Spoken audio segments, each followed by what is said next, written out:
Governor's speaking out. Governor Pritzker is saying that this is an invasion, that Trump is invading his state. And Governor Newsom, Gavin Newsom of California, just came right out and said it. He said, America is on the brink of martial law. Do not be silent. Pritzker said, we must now start calling this what it is, Trump's invasion. It started with federal agents. It will soon include deploying federalized members of the Illinois National Guard against our wishes, and it will now involve sending in another state's military troops. And then our congresswoman here in Portland, Maxine Dexter, she said the president is abusing his power, attempting to militarize our cities. The power of the people must remain greater than the people in power. We need to show up in peaceful protest across the nation. Stay loud. She added, we cannot rest. The president is abusing his power, attempting to militarize our cities. Yeah. Meanwhile, Stephen Miller goes nuts.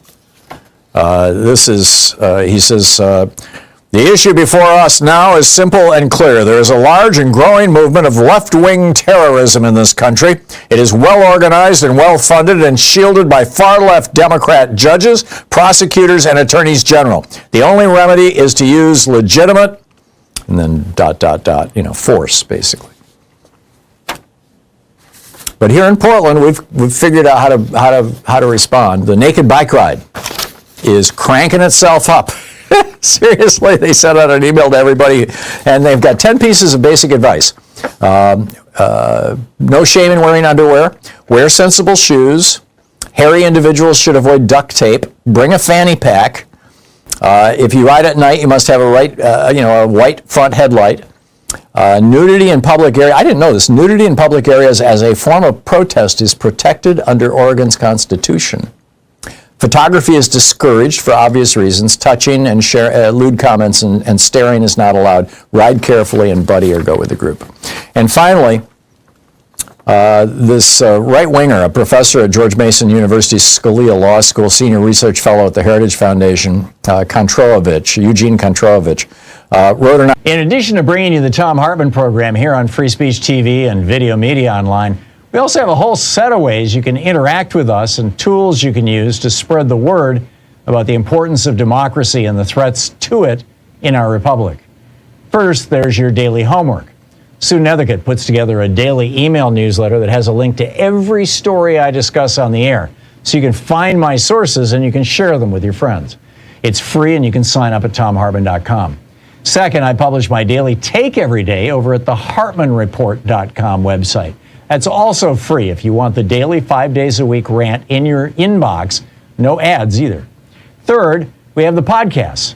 There's the free 1-hour version of our daily show that's advertising supported. You can find that wherever you get your podcasts normally. And then there's also the podcast of the entire 3-hour show with no advertisements, and that's available by subscription over at thomhartmann.com. So check them all out at thomhartmann.com and hartmannreport.com.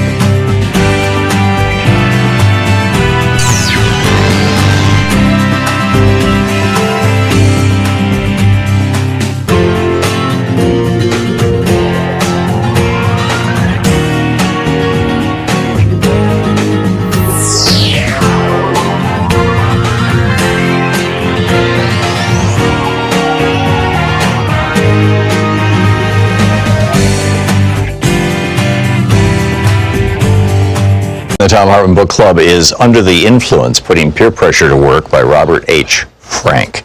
And I'm reading from the prologue. That we are more closely connected to one another than most of us realize is an old idea.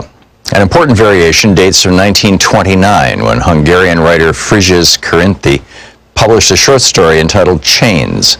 Two of the story's main characters speculate that any two living people can be connected by a chain involving no more than 5 acquaintances. That some such chains exist is hardly surprising, since most of us can think of people in distant locations to whom we're connected through a small number of intermediaries. The man bites dog aspect of Corinthi's conjecture is that almost any two people, A and E, could be linked by a chain like A knows B, B knows C, C knows D, who knows E.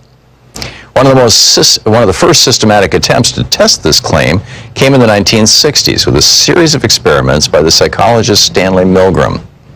In it, he sent packages containing a small booklet to 96 people chosen at random from the Omaha, Nebraska telephone directory. His cover letter asked them to try to forward the booklet to a specific residence of Boston, Massachusetts, through a chain of personal acquaintances. He told them the name and address of the Boston resident, that he worked as a stockbroker, and that the first person in their chain should be somebody they knew on a first-name basis. Milgram also advised them to choose someone they believed, presumably based on the target's location and occupation, could be socially closer to the target than they were themselves. Subsequent recipients in the chain were asked to forward the same instructions. Many of the Omaha recipients undoubtedly tossed Milgram's booklet in the trash, so it's remarkable that the Boston target received 18 of the 96 packages. The average number of links in the 18 chains was 5.9. But the now familiar expression 6 degrees of separation would not gain broad currency until many years later, when John Guare's play by that name premiered on Broadway in 1990. The concept became a meme in full when 4 Albright College students introduced 6 Degrees of Kevin Bacon in 1994, a game designed to measure the professional proximity of an actor, living or dead, to the American film star Kevin Bacon. An actor has a Bacon number of 1, for example, if he or she appeared in the same film with Bacon. Someone who appeared in a film with another actor who appeared in a film with Bacon has a Bacon number of 2, and so on. The average Bacon number is 2.95 among actors who have one. In that group, even the actor most distant from Bacon, William Rufus Shafter, has a Bacon number of only 7. Shafter, a Union Army officer during the Civil War, appeared in 2 films in 1898. For academics who study social connectedness, the 6 degrees concept gained little traction until 1998. That's when the sociologist Duncan Watts and the mathematician Steve Straga published their landmark paper, Collective Dynamics of Small World Networks in Nature. In the years since then, this paper has provided the mathematical foundation for the analytical tools that social scientists have been using with such remarkable success to study how ideas and behaviors spread through populations like infectious diseases. It has already been cited by other scholars more than 38,000 times and is one of the few papers ever published to be among the most widely cited works in multiple disciplines. In his 1976 book, The Selfish Gene, the evolutionary biologist Richard Dawkins coined the term meme, which Webster now defines as an idea, behavior, style, or usage that spreads from person to person within a culture. The meme is to cultural transmission, Dawkins argued, as the gene is to biological transmission. One of Charles Darwin's central insights was that natural selection favors genetic variations that enhance the individual organism's ability to survive and reproduce. Much of the time, the same variations also benefit larger groups, but often not. For example, an inclination to cheat when no one's looking might benefit individuals, but widespread cheating almost always makes matters worse for groups. It is the same with memes. The memes that propagate most successfully are often ones that benefit both individuals and groups. But here too, not always. As the legal scholar Jeffrey Stake has argued, ideas should not be treated as inert products, but as living things that sometimes exert some influence over their environment. Some of the ideas are more adept at surviving than others, and the ones that survive will not necessarily be good for humans. It is often hard to evaluate whether a specific behavior even qualifies as a meme, and if so, whether its consequences on balance are positive or negative. Yet sometimes the evidence is clear. We know, for example, that the strongest predictor of whether people will take up smoking is the proportion of their close friends who smoke. Smoking is thus clearly a meme. The negative health consequences of smoking are also conclusively documented, and most smokers themselves express regret over having started. By definition, then, smoking unambiguously qualifies as a socially destructive meme. On the other side of the ledger, we have compelling evidence that the adoption of photovoltaic solar panels is both socially contagious and almost uniformly positive in terms of environmental consequences.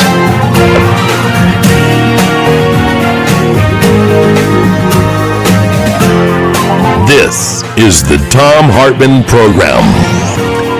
Hey, top of the Thursday to you. A lot to talk about today. A republic, if you can count to 51. Let's talk about the filibuster. Donald Trump is hysterical about this right now. Also, there's a job catastrophe apparently going on, an economic apocalypse that we are standing on the edge of, that because the government shut down, nobody knows the details of, but it's starting to, Wall Street's starting to figure it out, and the Dow and everything else is down right now. I don't have numbers as of the last 20 minutes, but anyhow, what's going on here? I'll tell you all about that. And also, are the Epstein files even worse for Trump than we thought? That rumor is spreading around the House of Representatives right now among the Republicans. And there's also a story that if you've never heard of Matt Van Epps, you're going to soon. December 2nd is a special election that could put a Republican in the House who could balance out Grijalva, maybe. I don't know. We'll see. So that might be the magic day, but I'll give you all the details on that here in about 15, 20 minutes. In the second hour of our program, Phil Ittner, our buddy who is the war correspondent, a veteran war correspondent based out of Kyiv, Ukraine, will drop by and let us know what's going on. And I want to tell you about Jagger, my cat, and what a really, truly astonishing encounter with this cat taught me about consciousness. We'll talk about that in the second hour of the program. In the third hour of our program, Danny Goldberg is going to drop by, an old friend. Used to be the head of Air America, in fact. He's got a new book out, Liberals with Attitude, and we'll talk about that briefly. And also in our third hour, Beyond Cruelty Alert. The ICE agents dragged off a guy who it turns out is a U.S. citizen and left his one-year-old toddler in their car. Then they drove off with the toddler.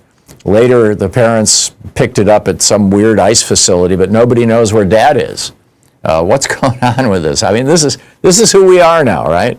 Masked secret police dragging American citizens off the street and leaving their one-year-old children sitting in a car. The guy was Hispanic. They assumed he wasn't a U.S. citizen, apparently. This is nuts. So we'll get into that in the third hour of the program. I'll give you all the details on that. But my op-ed today, over at HartmannReport.com, my daily take for the program here is titled, A Republic, If You Can Count to 51, Why the Filibuster's Demise Could Save Democracy. And here's two data points. The first is Donald Trump is yelling and screaming at the Republicans right now in the Senate that the reason that all these Democrats won in the election day before yesterday was because the government shut down and people are pissed off about it. And, you know, when Trump had initially ordered Mike Johnson and John Thune to shut down the government, he assumed, like was the case, I guess, back when he was president in 2009, that he wouldn't be blamed for it. The Republicans wouldn't be blamed for it. It would just be a blip. That Russell Vought could use it to fire more black women from from the federal workforce. Having the House out of session would actually give him more power. I mean, he made a bunch of assumptions that turned out not to be right. I mean, the Democrats stood their ground this time, and they're fighting back, and they're talking back, and the media is not buying Trump's BS.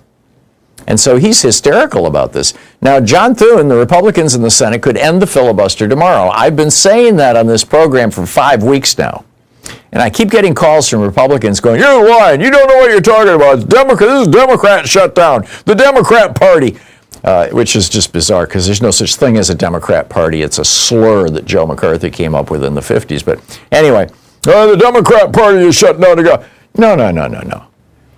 The Republicans in the United States Senate could simply end the filibuster with 51 votes. They have 53 Republican senators. Plus, they've got the vice president, who, as president of the Senate, has a vote in the Senate. So that's 54 votes to, open the government back up, to shut down the Democratic filibuster and open the government up. And Trump is saying, I want that, right? He's yelling about it. He on Tuesday morning, election morning day, he all caps over on his Nazi-infested social media site, terminate the filibuster now, end the ridiculous shutdown immediately. Blah-de-blah-de-blah. And then, he followed up with another one yesterday. Yesterday morning, he met with the Republicans in the Senate. He barged in on their breakfast meeting And he says, I don't think the Democrats are really getting the blame for the shutdown that they should, according to the New York Times. He says, I don't think the shutdown was good for Republicans. I'm not sure it was good for anybody. Bit of an understatement. So that's data point one, is Donald Trump is actually pushing to end the filibuster. Data point two is that is a good thing. The filibuster, both Democrats and Republicans who are on the take, and yes, there are some Democrats who are on the take in the United States Senate. We saw it most visibly last time around, with Kyrsten Sinema and Joe Manchin. Now it looks like we're seeing it with John Fetterman. I don't know. Time will tell. But the Democrats who are on the take and the Republicans who are all on the take love the filibuster, because the House of Representatives can pass the most wackadoodle stuff that just makes their billionaire funders just salivate, just so happy. Oh yes, let's pass the SAVE Act so that 80 million married American women won't be able to vote because their birth certificate isn't the same as their driver's license because they changed their name when they got married. Let's pass that. It's passed out of the House. It's sitting in the Senate. It'll be filibustered by Democrats, right? Let's pass. They've just got this crazy stuff. Let's pass a balance the budget thing that just freezes federal spending. It would cause the next depression. Let's make abortion illegal across the country. So this crazy stuff comes out of the House, and the Senate knows it would be nuts to pass it, right? John Thune knows if he passes the SAVE Act, it will blow up in their faces so badly. I mean, it'll just reveal to the whole country, every woman in the country, that Republicans don't want them to vote. Which, by the way, some of their billionaire buddies have been saying for some time. So, without the filibuster, Republicans would have to actually have a vote on something like the SAVE Act. And how many Republicans want to go on record saying, yeah, married women shouldn't be able to vote?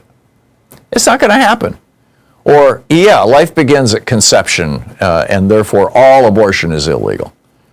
I mean, it's passed the House. It's not going to get through the Senate. Now, so the Republicans have been hiding behind this. Democrats also hide behind it. I mean, consider, sadly, or just to let themselves get defeated by it. The Republicans are passing crazy-ass stuff that nobody wants. And so they hide behind the filibuster. Democrats are passing great stuff that everybody wants, but they continue to allow the Republicans to use the filibuster to shut them down. As the Wall Street Journal's editorial board pointed out on Monday night, they wrote, recall what probably would have passed in the Biden years without the filibuster check. Now keep in mind, Democrats are passing stuff that's actually popular. If they didn't have the filibuster, they'd be able to do this stuff. And back to the Wall Street Journal, $17 an hour minimum wage, national minimum wage, which, by the way, is less than what it was in 1961, inflation adjusted. It would be in the 20s right now. Number two, all of Biden's Build Back Better plan. In other words, a couple more trillion for green infrastructure and jobs. Sheldon Whitehouse's bill to restructure the Supreme Court. In other words, a code of ethics, expand the Supreme Court, hold them responsible, say that they can't basically legislate from the bench unless it's a supermajority. Nancy Pelosi's bill to nationalize election law in all 50 states based on the California model. In other words, no more gerrymandering, right? No more purging people off the election rolls just because somebody thinks that they have the same name as a felon in Texas. Statehood for Puerto Rico and the District of Columbia, which would produce 4 new Democratic senators. Yeah, if there hadn't been a filibuster when Joe Biden was president, we'd have 4 more senators right now. The PRO Act, which repeals most of Taft-Hartley. So, unions can flourish again. And a national law codifying Roe v. Wade abortion standards. Now, this is from the Wall Street Journal. They're saying this is the stuff that the Democrats would have actually gotten done. So, Republicans, please don't end the filibuster, is what the Wall Street Journal is saying. Now, I'm saying the exact opposite. I'm thinking, and feel free to let me know your opinions on this. I've certainly gotten a number of people responding to my email this morning saying, what, are you crazy? Or, hey, wow, I didn't realize that this is how it works. Thank you so much. Yes, let's do it. Call your senator, whether it's a Democrat or a Republican. This is senators. You have 2 of them. And at 202-224-3121, and just let them know, Trump wants to end the filibuster. He's putting pressure on John Thune and the Republicans. Please support that effort. A broken clock is right twice a day. Trump is right about this. The filibuster, it was put into law in 1806. It was used by John C. Calhoun to stop any legislation that would have ended slavery. That's why it's there. There's no other good reason for it. Get rid of the damn filibuster. What say you? This is the Thom Hartmann Program. Up next, the jobs catastrophe and the Epstein files. Some amazing stuff coming out. Stay with us.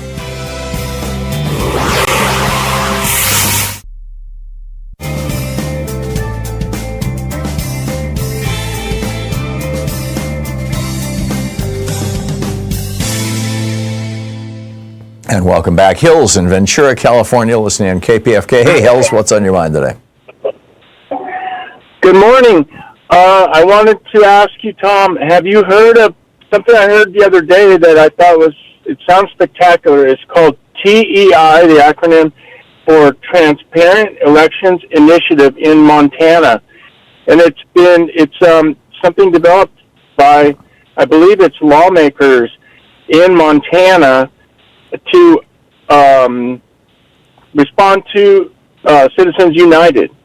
I'm familiar with it, Hills. I had a story on it about 2 weeks ago, and I forwarded it to Sean and Louise and asked if they could track down somebody who could come on the program and talk about it. I apparently we haven't found anybody yet, but finish describing it for everybody who's listening. Well, I'm not as astute like you are about how these things work. It's a way to limit campaign contributions from corporations, and that I heard about it, I believe, on an NPR program, possibly on Here and Now, or on an excellent NPR.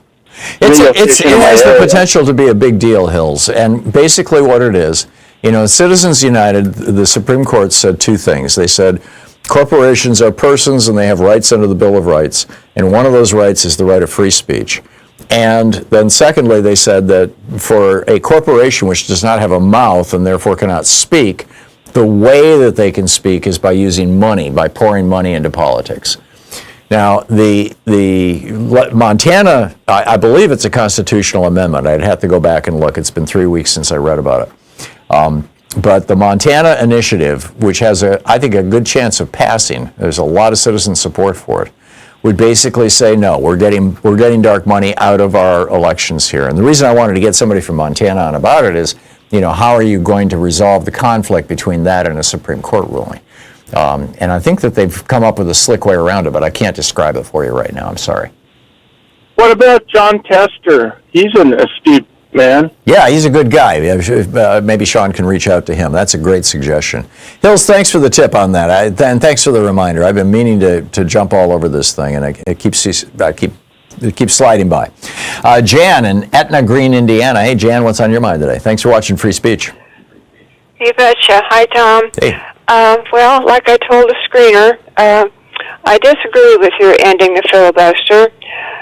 Americans have notoriously short memories, and if you remember correctly, and I know you do, our current president tried to initiate a coup on January 6th of 2021, and what did we do but go ahead and elect him again? Mm-hmm. So here we have this mess because Americans don't remember, they don't pay attention as a general rule, except for day before yesterday. And one more thing, you always refer to Sinema and Manchin. Had Joe Biden been a better politician, he could have handled them the way LBJ handled his president or his senators. That's possible. But back when LBJ was doing that, an awful lot of the bribery that's going on right now is illegal. And I didn't hear a reason not to end the filibuster there, Jan. Well, I said because Americans don't remember. Well, that's not a reason to end the filibuster, is it? I'm sorry, I'm out of time, Jan. Thank you for the call.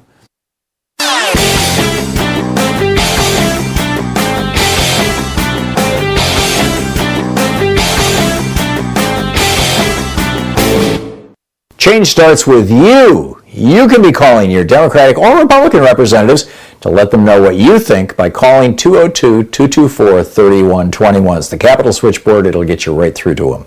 Well, it's the brand new Confederate States of America, plantation politics. You know, the old Confederate States, today known as MAGA America, the new Confederate States, were devoted to making America as white as possible, stripping women and minorities of political and economic power, gutting workers' rights, rigging election outcomes, their leaders nakedly taking bribes, using the phony veneer of Christianity to justify brutal policies, including slavery, making queer people invisible, reconfiguring schools for indoctrination, having their militias terrorize minorities and their opponents, and maintaining a government of, by, and for rich white men.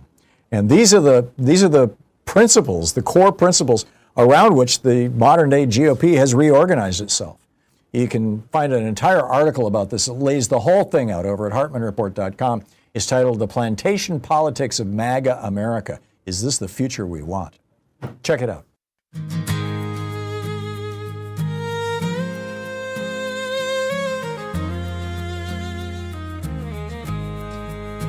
In marble halls, they whisper slow. Behind the flags where the shadows grow, 49 stand firm, 51 must rise to break the chains and clear the lies. The floor is cold, the air's grown thin. They talk of rules that boxed us in, but the thunder rolls from every side. It's time to let the people decide. A republic, if you can count to 51. The fight's not over, it's just begun. No filibuster goes to steal the sun. Let the people's voice be the only one. They call it order, they call it grace, but power hides in the smallest space.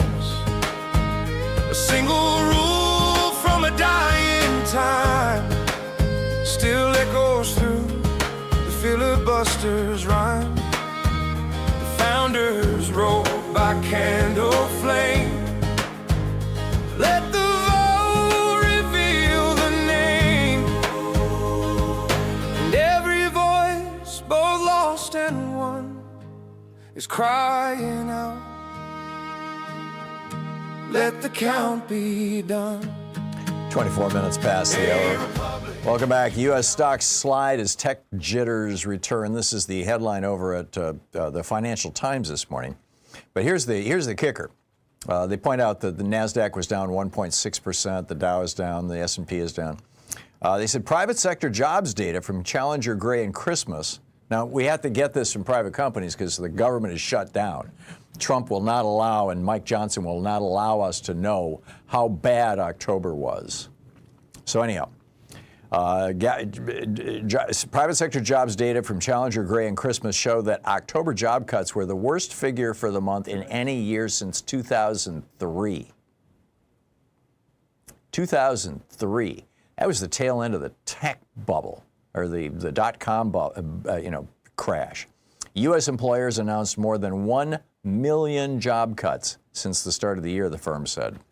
The government shutdown suspended official releases and left investors and the Federal Reserve struggling to assess what's going on. And here's what's going on. UPS, these are layoff announcements just in the last 2 months. UPS, 48,000 people. Amazon, 30,000 people. Intel, 24,000 people. Nestle, 16,000 people. Accenture, 11,000 people. Ford, 11,000 people. Novo Nordisk, 9,000 people. Microsoft, 7,000 people. PwC, 5,600 people. Salesforce, 4,000 people. Paramount, 2,000 people. Target, 1,800 employees. Kroger, 1,000 employees. Applied Materials, 1,400 employees. Meta, 600 employees. And then there's also layoffs going on at Cisco, Oracle, General Motors, and Charter Communications. They haven't announced the numbers yet. In October, job openings hit their lowest level in more than 4.5 years. Well, when was going on 4.5 years ago? It was the pandemic, right? Intel's dashboard of indicators has shown a decline in salary offerings as well as job advertisements that have declined. Cumulative job growth is at a meager 0.31%, not even 1%. It's just way below where Biden was now. Economists surveyed by the Dow show a decline of 60,000 jobs in October, with an increase in the unemployment rate up to 4.5%. And one of the subheads here, Trump tariffs have wrecked the plans of small business owners. So you've got all that going on. And you know, it looks like not only is there just terrible economic news that Trump isn't letting us know because the Congress is shut down. Little Mikey has shut down Congress now for 5 weeks. You know, we'll soon be going on 6 weeks. But there may be another reason why this shutdown is going on. And it may have to do with Donald Trump, pictures of nudie teenage girls, like on his lap, and a guy named Matt Von Epps.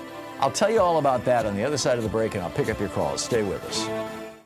You're listening to the Thom Hartmann Program. Call 202-808-9925. Defending America from the weapons of mass deception. I'll be right back with you.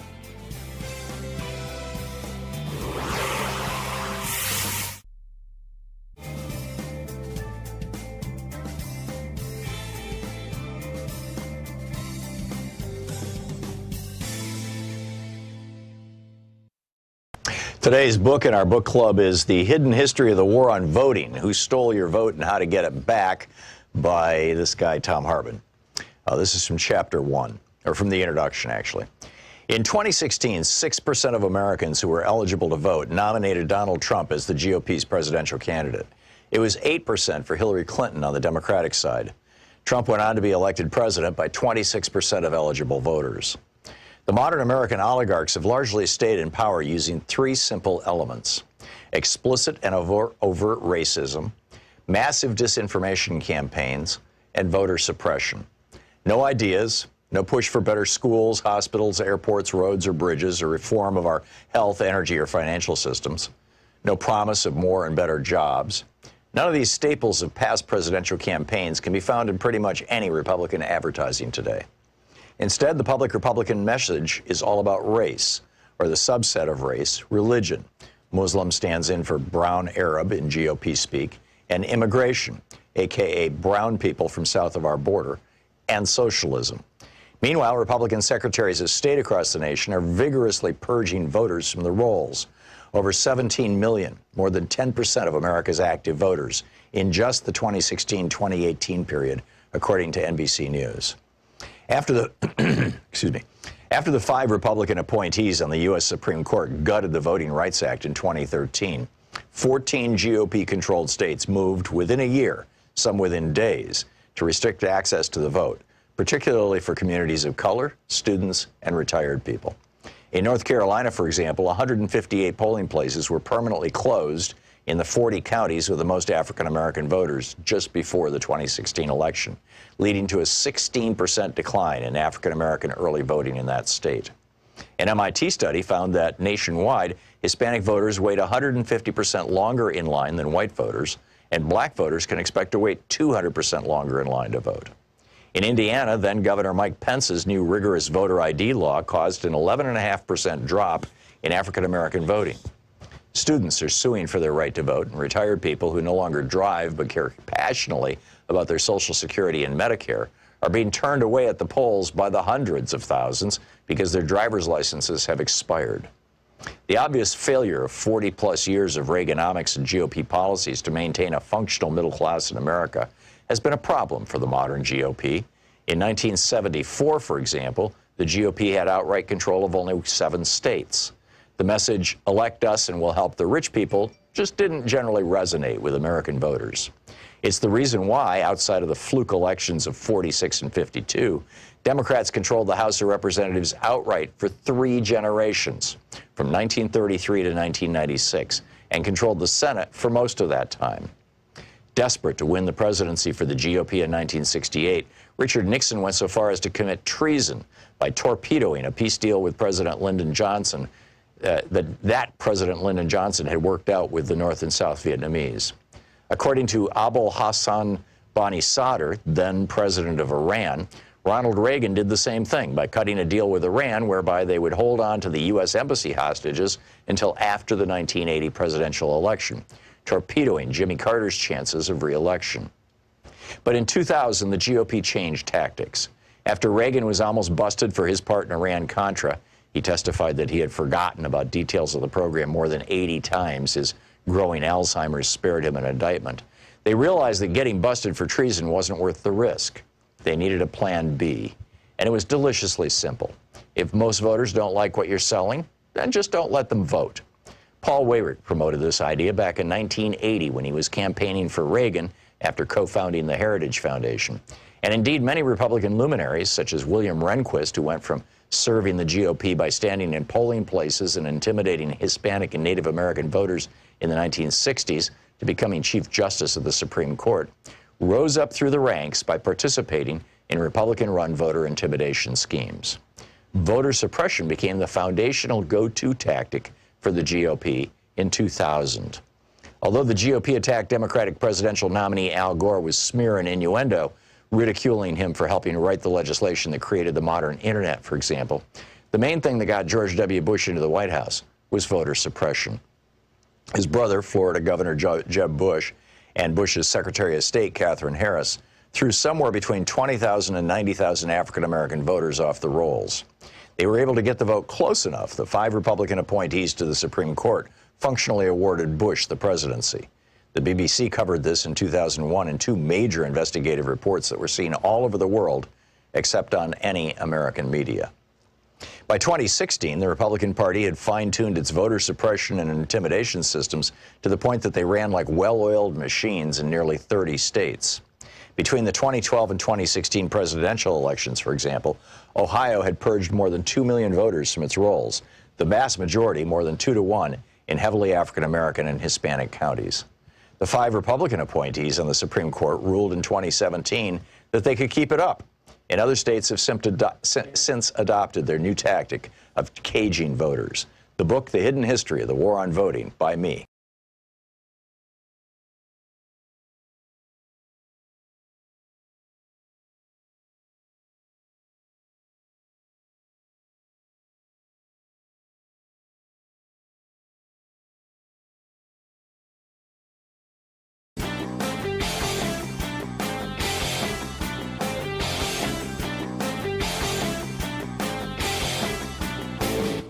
Did you know that every weekday we send out an email before the show giving you all the topics coming up so you can be fully informed and ready to interact with our program? Or that after the show we send out Sue's Stack, a list of every topic I've discussed along with clickable hot links to every source of information I've shared with you on the air? It's all completely free and available over at thom.tv, THOM.tv. Check it out.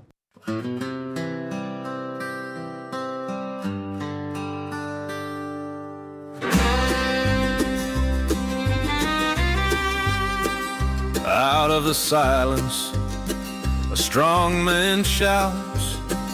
His coat of red hats drowns reason out. But behind the curtain, the voices rise, a chorus of leaders with fire in their eyes. The shadow cabinet that could save democracy, a wall of courage standing against tyranny. Not one great man, but a legion strong and free. The shadow cabinet that could save democracy. Yeah, this is something Democrats definitely need to put together. So just to put a punctuation mark on this, democracy is majority rule. There are 100 senators, 51 is the majority. That's democracy. The whole point of the filibuster was to blow up democracy. It was passed back in the early 1800s to defend slavery. It has been used since then to defend all kinds of awful stuff and to stop good stuff from happening. So it's just a very straightforward process. If we want democracy, if we believe in democracy, if we defend democracy, we need to get rid of the filibuster and let the chips fall where they may. Yes, the Republicans may try to pass some really crazy stuff. You know, if they pass the SAVE Act and suddenly 80 million American women couldn't vote, Can you imagine the blowback that they would get? There's no, number one, I don't think there's any way they would actually do it. They're going to have defective vote. Some of their voters, some of their members will defect. Or number two, if they did pass it, whoa, it might be the last piece of legislation Republicans ever pass ever. And of course, the Democrats can fix it as soon as they get back into power. So I'm really not worried about the, quote, damage Republicans could do. I realize that, people are all hysterical about it. They are not as strong as you think they are. And number two, when Democrats take power again, and I'm pretty confident that that's going to happen in 3 years, that when Democrats take, everything, taking the White House and everything, that when they do, without the filibuster, they can actually get stuff done. They should have, during the Biden administration, Chuck Schumer, tried to end the filibuster with regard to the For the People Act. He got stabbed in the back by Sinema and Manchin. It's tough. But if Trump is going to do it, cool. All right, the other story I wanted to share with you is this is a real interesting one. According to several House Republicans who have spoken off the record with David Schuster, he's a former Republican, or he's a former reporter for MSNBC News. He's been on this program, in fact, David Schuster, a couple of times. Used to work for CNN, Fox News. He's been all over. The guy's is a real serious reporter. He's got a Substack newsletter he posts on X. And this morning he posted that there is speculation sweeping through the Republican caucus right now that the Epstein files that Pam Bondi has are worse than anybody realizes. Now, you will recall Michael Wolff, in an interview back in October, I think it was, said that he had actually seen that when he visited, he was writing a book about Jeffrey Epstein, with Jeffrey Epstein's cooperation. And when he went to Jeffrey Epstein's home, Epstein pulled out of his safe a bunch of photographs and laid them out on the table like a deck of cards, was the phrase that Michael Wolff used. And those photos were Donald Trump with teenage girls, topless teenage girls, sitting on his lap and in various positions and postures, shall we say. Now, this is just Michael Wolff's words for this so far, but I haven't seen anybody, refute this. And when Senator Sheldon Whitehouse asked Pam Bondi if it was true, she refused to answer. She instead started attacking Sheldon Whitehouse for taking donations from the guy who started LinkedIn, as if that was, who also donates to Trump, as if that was some, gotcha. Right? Pam Bondi just avoided the question altogether. So the speculation now is that there's a guy named Matt Van Epps who is running for Tennessee's 17th Congressional District. It's a red district. He won the primary in October, on October 7th. And he's facing a Democrat. Afton Ben is the Democrat's name. And he's going to win. It's a red district, but the special election isn't being held until December 2nd. So another 3 weeks, or 4 weeks, I guess, arguably. And when that special election happens, Van Epps will become a Republican who can balance out Grijalva's vote because she becomes a 218th vote based on the number of people in the House of Representatives right now. You add one more Republican to the House, and now you're going to need 219 votes. And so the theory is that Mike Johnson, at the request of Donald Trump, because he doesn't want these pictures to come out that show Trump with topless teenagers, and perhaps worse, that Mike Johnson may well keep the government shut down until the 3rd or 4th of December so that they can swear in Van Epps to short-circuit Grijalva's vote for the discharge petition. Because now we're hearing that there's over 100 Republicans who say that they'll vote for it. They just don't want to be on it. They don't want to be publicly defying Donald Trump. This is getting wild. This is absolutely getting wild. Keep an eye on this stuff. So what's on your mind? Tom in Celebration, Florida. Hey, Tom, thanks for listening to Sirius XM. What's up? Tom in Celebration, Florida. You are on the air. Hey, Tom, how are you doing? Good. What's up? Good. Hey, I just want to do a little comparison. Of why are people so attracted to Donald Trump? I think it's because he is just a lightning rod of negativity that draws people to him because they see him for what he is, so they leech on to themselves because they know that he's going to break the law and they can be behind him making money from it. He's on TV all the time talking about that. Yeah, I think there are some people, these are the authoritarian followers, who get a little giddy when their authoritarian leader defies convention, defies norms, defies morality, defies the law, and they like, whoa, he must be really powerful. I want to follow that guy. I think you're right, Tom. And power is only as strong as the people around him give it to him. And as people perceive him having it. That's the funny thing about power is when, this is the story, I think it was the Hans Christian Andersen, the king who had no clothes, the little boy who pointed out that the king had no clothes. That's that story is that the moment that people say, hey, wait a minute, he really doesn't have that power. And, if there's any truth to that statement, and I think that there is, I think Trump has been intimidating people in ways that are just, running on the power of his personality.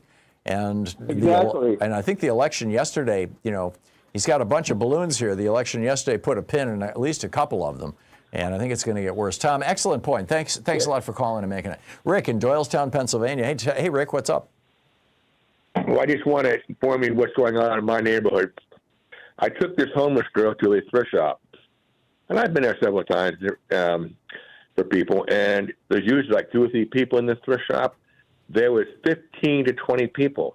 Wow. And I was talking to the cashier, and she said, Mr. Hopkins, it's getting really, really bad. We get more and more every day, and every day. Yeah. And that was really scary.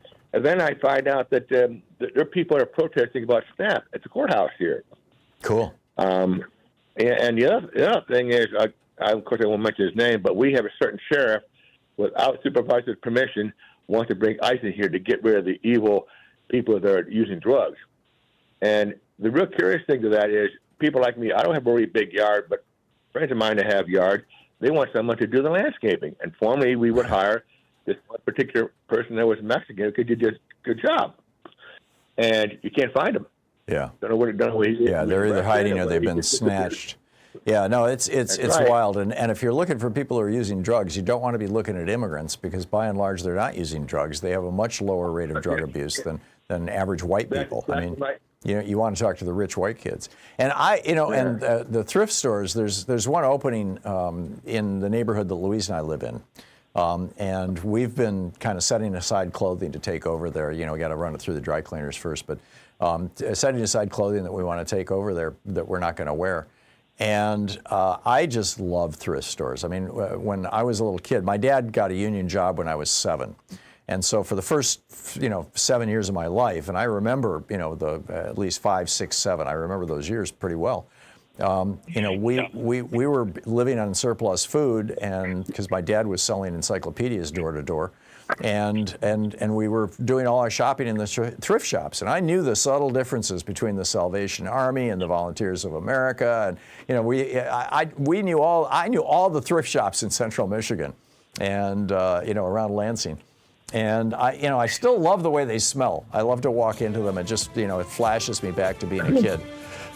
So I wish people well, Rick. It's a tough time, and if you live in a neighborhood with a thrift shop, or it's accessible to you, and you have extra clothing or furniture that is in good shape, please contribute it, because people are going through some rough times right now as a result of these Reagan policies, these 44 years of Reaganomics, and now Trump tripling down on it. Rick, thanks for the call. We'll be right back. You're listening to Thom Hartmann. Visit thomhartmann.com for audio and video archives. Yeah, Trump is claiming now that he's got an economic miracle. Prices at Walmart are lower than they were last Thanksgiving. Well, that's because the products are different and they're not really lower.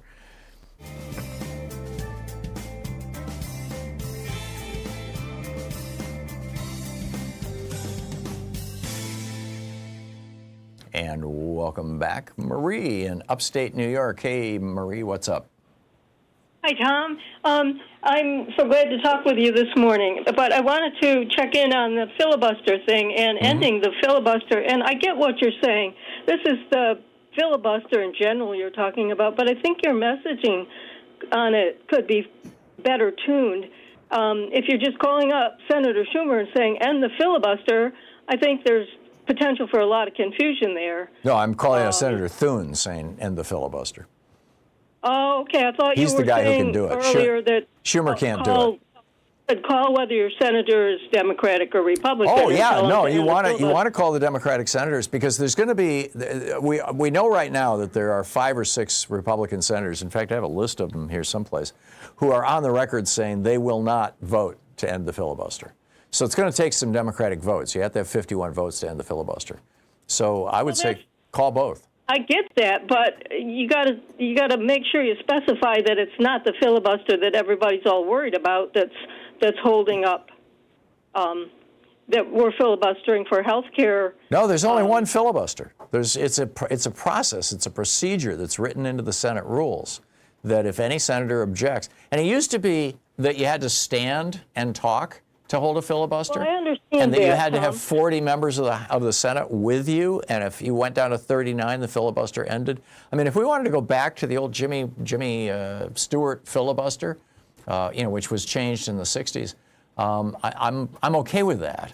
But the current filibuster, where Ted Cruz can send an email to John Thune saying I object, and suddenly a piece of legislation dies. That is not democratic.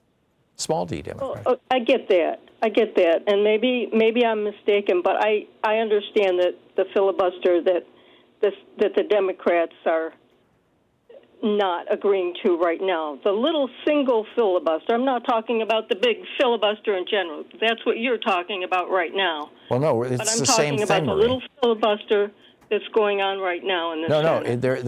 There's no difference. The filibuster is a filibuster. But what I've heard you say before is that a specific filibuster can be ended. Oh, yeah, that you could, in theory, John Thune could suspend the Senate rules for a day. It's never been done that way, though. And what Donald Trump is calling for is all or nothing. Just end the damn thing. And that's what I'm calling for. Right. But I think right now the messaging, we've got people saying, end this filibuster, and I'm saying that if you want people to call and end the filibuster in general... Oh, so end the filibuster instead of end this filibuster. Exactly, okay. Exactly. That's what I'm trying to say. I just want to make sure if people are calling up their senators or whatever, that they know, the one that's on everybody's mind right now is, that could be the messaging that the recipient gets instead of... Yeah, kill the damn thing off altogether. We want the filibuster ended in general. Yeah. Okay, does that make sense? It does, Marie, and thank you, because I realized I had talked in the past about how, theoretically it's possible to just temporarily interrupt the filibuster. Exactly. But that's not what I'm talking about. Yeah, you're right. Yeah, thank you for the clarification. Not to let the wrong message go out by encouraging people I got not it. be specific. I got you it. can do better. Thank you. That was an important codicil. Thank you very much. It's 10 minutes, 10 minutes before the hour. I'll be back with you in just a minute.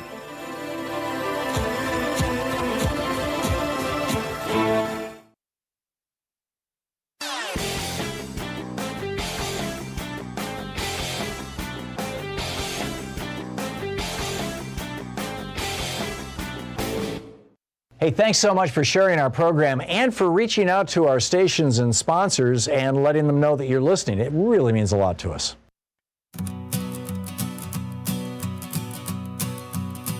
He said just day one, but we knew the score.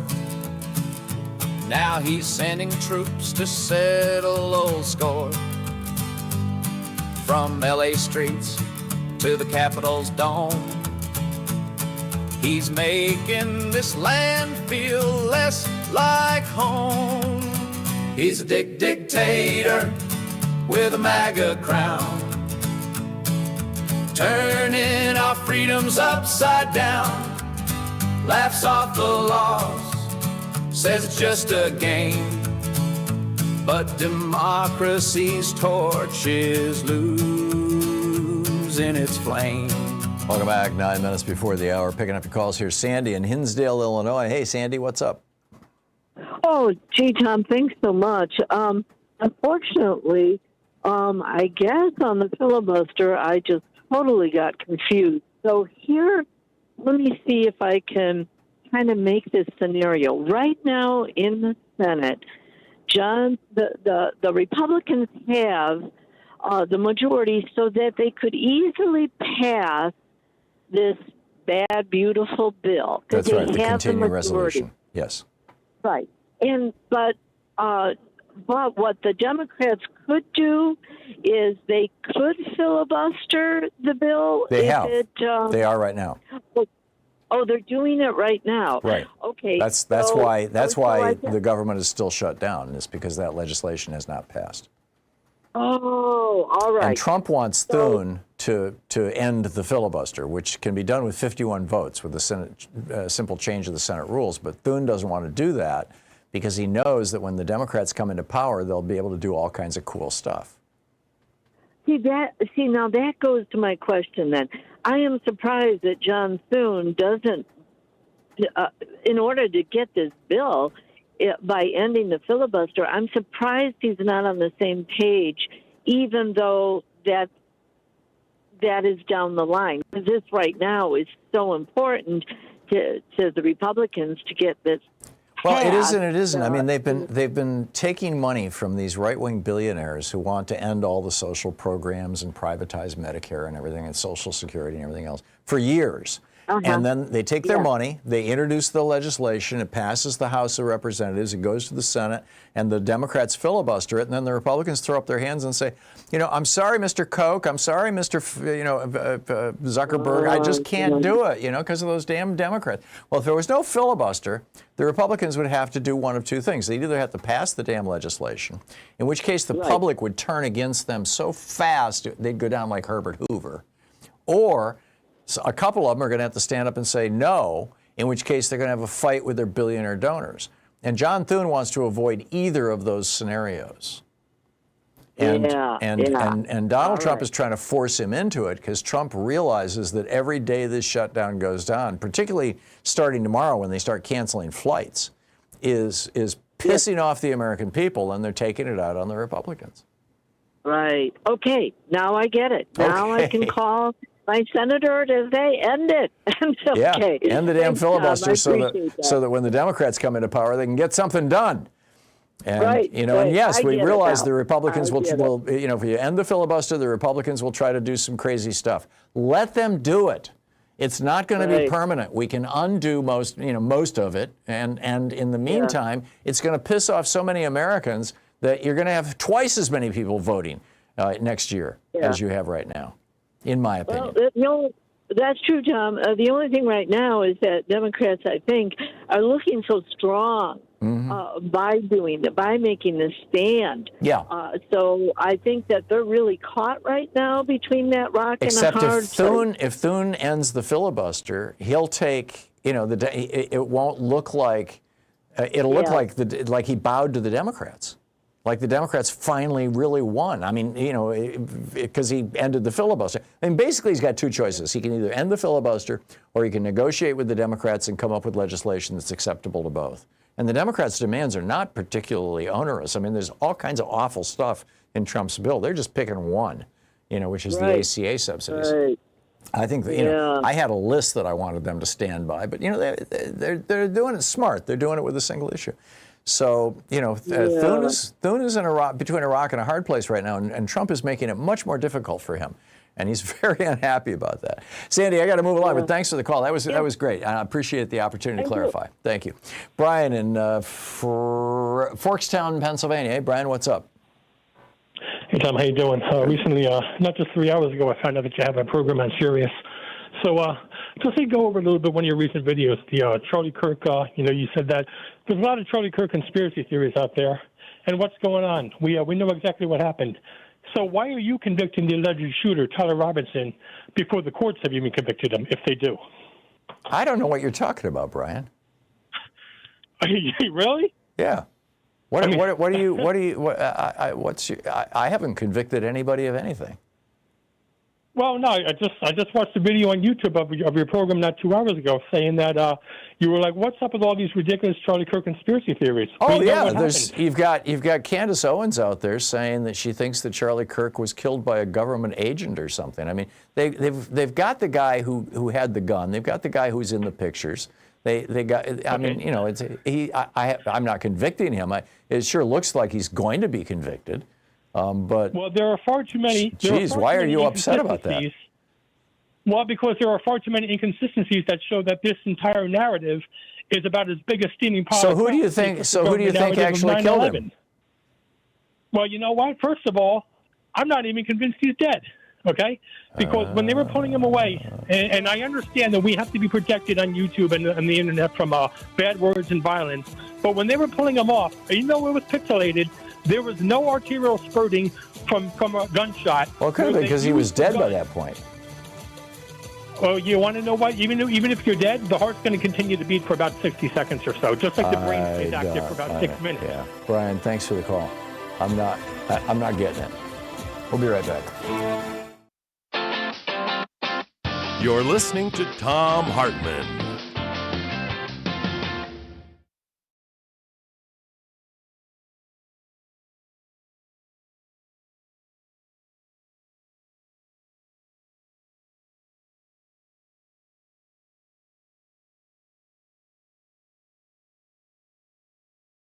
In addition to bringing you the Thom Hartmann program here on Free Speech TV and Video Media Online, we also have a whole set of ways you can interact with us and tools you can use to spread the word about the importance of democracy and the threats to it in our republic. First, there's your daily homework. Sue Nethercutt puts together a daily email newsletter that has a link to every story I discuss on the air, so you can find my sources and you can share them with your friends. It's free and you can sign up at ThomHartmann.com. Second, I publish my daily take every day over at the HartmannReport.com website. That's also free if you want the daily 5 days a week rant in your inbox. No ads either. Third, we have the podcasts. There's the free 1-hour version of our daily show that's advertising supported. You can find that wherever you get your podcasts normally. And then there's also the podcast of the entire 3-hour show with no advertisements, and that's available by subscription over at ThomHartmann.com. So check them all out at ThomHartmann.com and HartmannReport.com.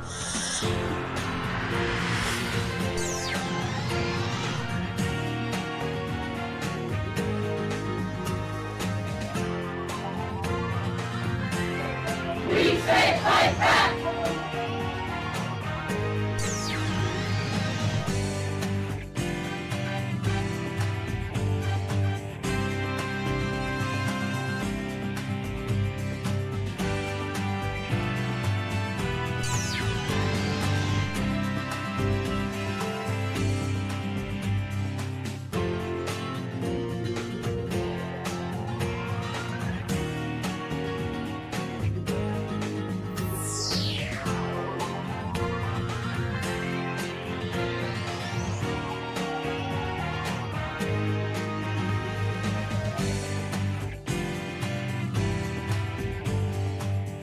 Our book today in the Thom Hartmann Book Club is Richard Wolff's Understanding Socialism. This is from the introduction. Socialism is a kind of yearning for a better life than what capitalism permits for most people. Socialist yearnings are as old as capitalism itself because they are its products. Where and when capitalism's problems and failings have accumulated criticism and critics, socialist voices have arisen. And so it is again now. Any serious discussion of socialism must begin by acknowledging socialism's rich diversity. Whatever particular aspect of socialism we choose to analyze, they need to be located within socialism's complexity. That avoids presenting one's own interpretation as if it were the entirety of socialism. In this book, I focus on the economic aspects of socialism, how it differs from capitalism in broad outlines. I'm more interested in socialist critiques of capitalism and their implications about socialist alternatives than in the particulars of the few early experiments in erecting socialist systems, USSR, People's Republic of China, and so on, that history so far offers. Finally, my own education and work constrained me to concentrate on Western Europe and North America. Some important aspects of socialism are thus not covered or discussed here. Yearnings for better lives, such as socialism proposes, are not new. In slave societies, the slaves hoped and dreamed of lives less hard and less out of their own control. Their yearning aimed to obtain freedom. They sought social change that would preclude any one person being the property of another. In feudal societies, the serfs, free in the sense that no one owned them, yearned for better lives too. Their subordination to lords included heavy labor and other burdens that they wanted lifted.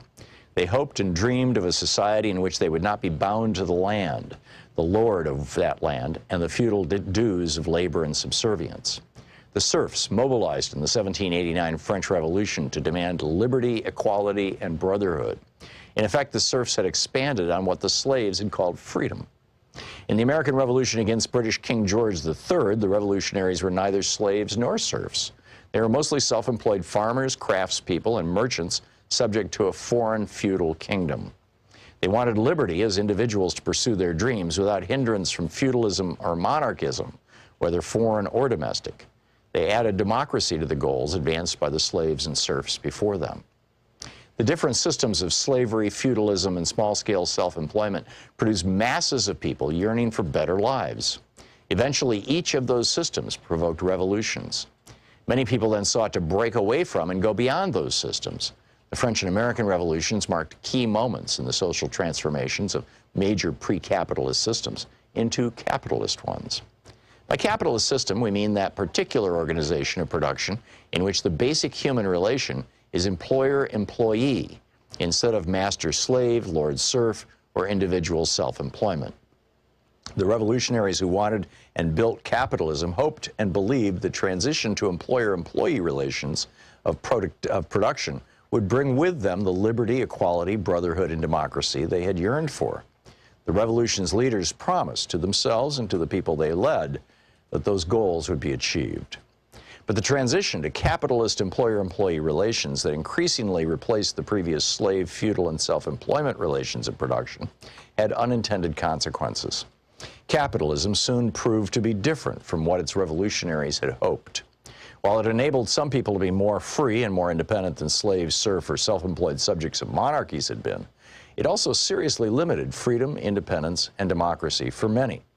Capitalism betrayed many of the promises made by its advocates.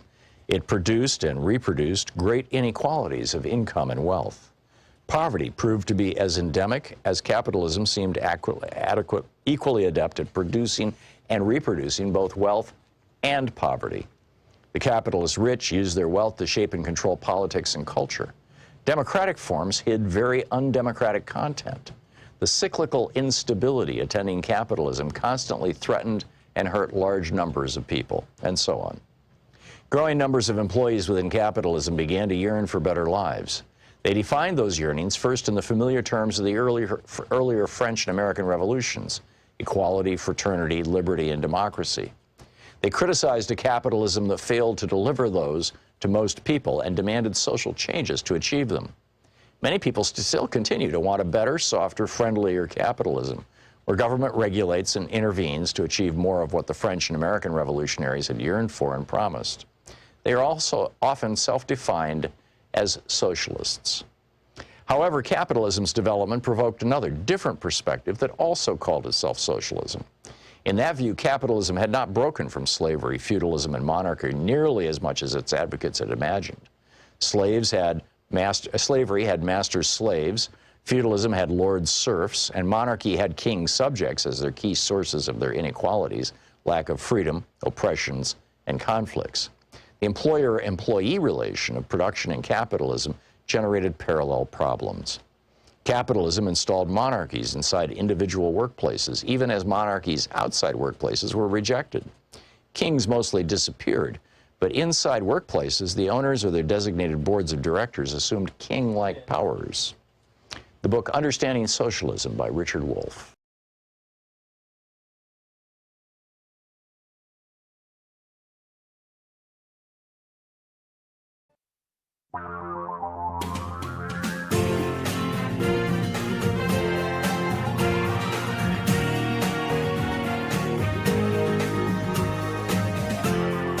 This is the Thom Hartmann Program.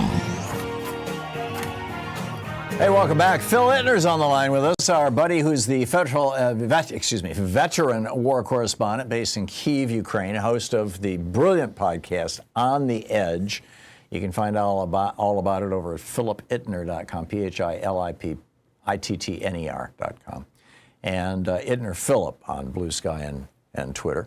Phil, welcome back to the program. How's life today in Kyiv? I know you guys have been going through some really rough times with all the power failures. Yeah, that's been the major issue for the last 10 days or so, maybe almost 2 weeks, since we had a real massive attack here that took out a lot of the electrical grid. We are getting regular blackouts. In contrast to prior years, it does seem to be a lot less scheduled and controlled. We are given by our the energy provider, a calendar saying you can expect in this 6-hour period of time that you may lose power. And then as you get closer and closer to that time, it might adjust, it might slide, it might shorten.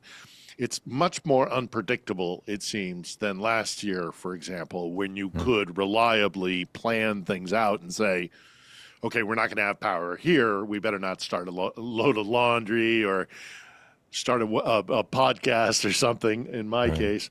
The Russians continue to assault Ukraine's electrical grid. We're getting some reports here, and it's still early days, that the Russians hit a series of power stations out in an oblast called Dnipropetrovsk, which is out east, and it's distressing because it has deprived some 8 mines at last check, deep mines out in the east, in the Donbass area, in the Dnipropetrovsk area. And as we are speaking, it seems that there are hundreds, if not upwards of 2,500 miners who are stuck underground because the electricity that they need to run the lifts, the elevators that bring them to the surface, are not functioning. Oh, geez. They do have air supply. We are being told they have air and light that are being done by large generators that they've hauled in, but they have got to get enough sufficient electricity to run those lifts. Because obviously, 2,500 Ukrainian miners stuck underground during all of this is really distressing. Yeah. I have every faith, however, in the Ukrainian civil engineers and the guys. I've seen them do extraordinary things. So I'm not terribly, and the government doesn't seem to be terribly worried about their mortality, whether they're going to this is a fatal situation, life or death. It's just going to be a tough one. It's just going to be a tough one. Yeah, that's real unfortunate. Tell me, I saw this headline: Russia close to biggest capture of Ukrainian cities since 2023. What's going on there? It's a town called Pokrovsk. It is strategically very important. It is part of a network of what's called fortress cities that are these heavily industrialized cities that the Ukrainians have turned into, just impenetrable, defense line, this massive defense line, because they turn the factories and the smelting plants and everything that's industrialized out there into a defense position. But it does look like the Russians are advancing on it, and that would be strategically very difficult. And yes, it would be one of the largest cities to be taken in quite some time. They fought over cities smaller than this for longer than they fought for Pokrovsk. So there's a lot of talk within the folks who monitor the armed forces of Ukraine that this is a strategic withdrawal, not quite the route that Moscow is painting it as, but to make no two bones about it, it's not good. Having said that, it is not so bad that it stopped President Volodymyr Zelensky from going out to the region, meeting with the military leadership, handing out some awards and some medals, as presidents are wont to do when they meet with soldiery. But he felt it was safe enough to go out towards, to get close to those front lines out near Pokrovsk. So it's not all doom and gloom. We do hear there's a counteroffensive going on, but the battle over Pokrovsk is not looking particularly good for the Ukrainians. Meanwhile, I believe in the last week there was a major Ukrainian attack in or near Moscow. They've been doing all sorts of intermittent attacks. I think you may be referring to there was an attack on a domestic petrol station, so a gasoline refinery point. Yeah. If we're talking about the same attack, that's the one I'm thinking, and that was particularly troublesome for Moscow, because that is a resource for the Russians themselves for domestic consumption of gasoline. So, are you the more Ukraine puts pressure on Russia's fossil fuel industry, both that's being kind of secreted out and breaking sanctions and being sold internationally, but they're having problems domestically. And when the temperatures drop in Russia, and as famously it gets below freezing there. Yeah, been there. Are you going to want to? Yeah, right, exactly. Do you want to be the Russian commuter who has to sit in line in frigid temperatures for goodness knows how long? Yeah, no, I get it. And that's the intent. That's the intent, to make the Russians feel some of the pain the Ukrainians have been feeling. One of the things that I learned back in high school or college, long time ago, but I think is conventional wisdom, is that one of the upsides of wars, if you want to call it that, is that you get major technological advances during wartime. World War I, the first time that airplanes were actually used in combat, and it led to major changes in aviation. And also, mustard gas, which got outlawed ultimately. World War II, major innovations in electronics, in particular, communication stuff, as well as aviation. And issued in the atomic age, nuclear weaponry. Exactly. And so now I'm hearing that the war between Russia and Ukraine, or this war of aggression by Russia and Ukraine's defense of itself, is literally on the cusp of altering how pretty much every country in the world is thinking about and planning for future warfare, that drones and drone swarms, like China's now got this thing where they can deploy a 5,000 or 10,000 drone swarm at a time.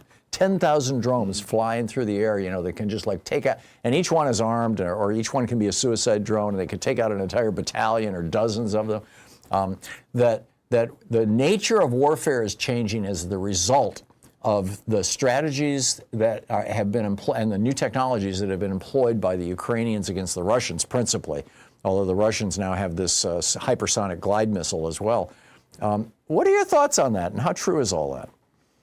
Oh, I think 100%, absolutely. This war is changing the nature of war and how future wars will be conducted. It's unreversible. It's irreversible now. It's drones in all factors of drones, land, sea, and air. If you can get a $1,500 or a $15,000 even dollar drone to take out a multi-million-dollar fighter jet on some tarmac somewhere, then that ratio is unsustainable. Obviously, there are massive advances being done in terms of AI, so that you have autonomous drones who could target, find and kill targets on their own. Right, and that's how they're doing the drone swarms too.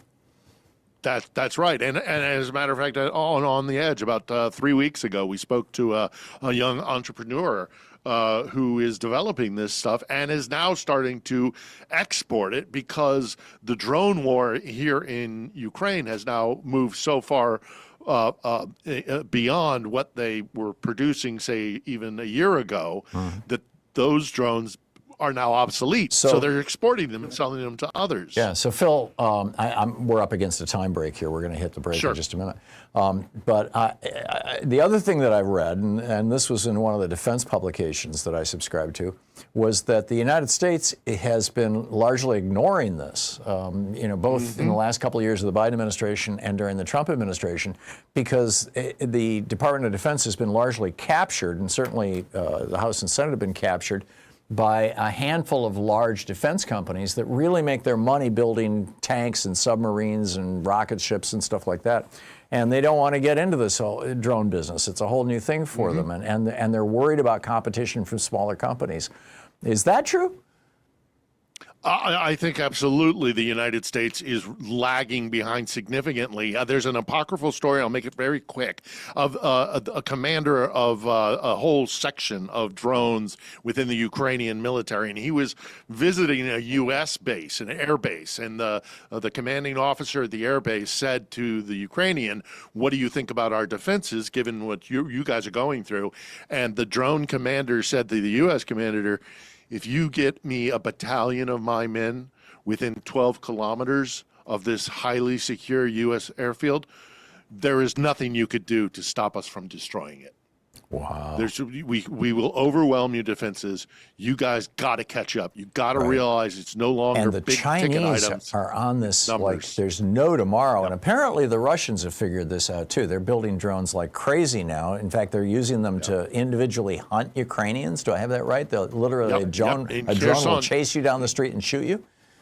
Yeah, it's called a human safari, where Russian drone operators will purposely target civilians, and they will chase them through doorways. They will break windows, and another drone will fly in and attack you in your apartment. It's insidious, and yes, the Russians are at the forefront of it. The Chinese are making big advances, but do not discount the Ukrainians. Ukrainians are in. I only just this week visited a little mom and pop kind of entrepreneurial drone workshop, and there are dozens and dozens and dozens of these located dotted around the country. Amazing where you have teams of 7 to 10 making drones. So don't discount the Ukrainians. Yeah, no, I got it, Phil. I got it. Hang on just a second. This is the Thom Hartmann Program. It's the great Phil Ittner, our veteran war correspondent based out of Kyiv. Check out his podcast, On the Edge, philipittner.com. Phil, thanks so much. Always a pleasure, Tom. Always great talking with you.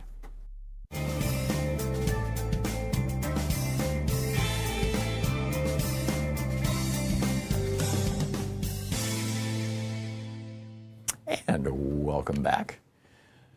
Oh, let's see here. Pick up some calls. Kathy in Green Bay, Wisconsin. Hey, Kathy, what's on your mind today?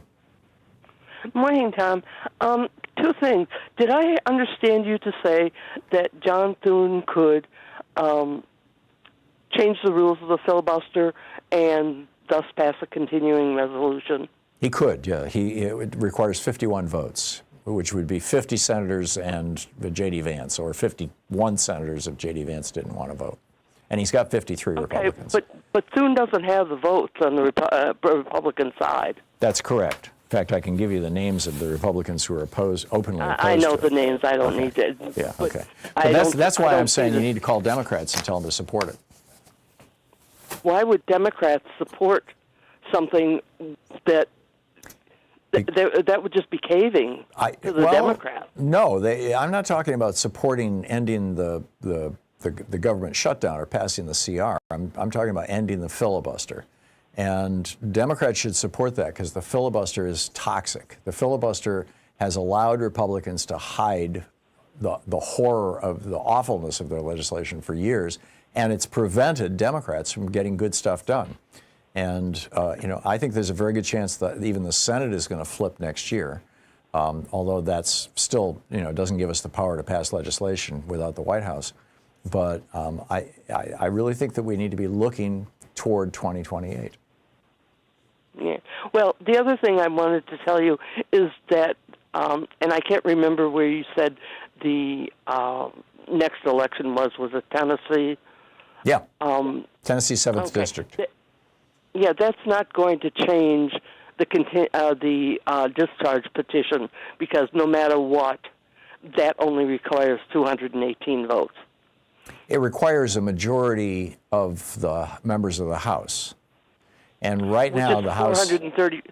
435 people. Right. So what's And half half of of that would be 435? It's not 218. It's 217 and a half. Okay. So it would take 218 votes on that discharge petition. Oh, interesting. So... Yeah. Well, So why that are won't, these... it just won't make a difference. Yeah, well... I'm getting this... There's this whole thing that's all over the internet, all over the social media, that they're waiting for Matt Von Epps because he'll cancel. Interesting. So, Kathy, thank you for that. Let me do some digging and see. I was going along with, which is dangerous to do, and every now and then it bites you. I was going along with what I was seeing on Blue Sky. Where there's... Yeah, I think somebody just got that incorrect. Yeah. So I just checked a few minutes before I got on the line. So I am certain that it takes 218 votes. Yeah. Because there are 435 voting members. Right. In the House, and it not counting they don't count non-voting members. So. Yeah. So it just won't make a difference. I just think somebody is. Yeah, 217.5, you're right. Okay, well, so, Kathy, thank you for the clarification. I'll thank you. 20, you live and learn, right? 22 minutes past the hour. We'll be back with more of your calls in just a minute. Stay with us.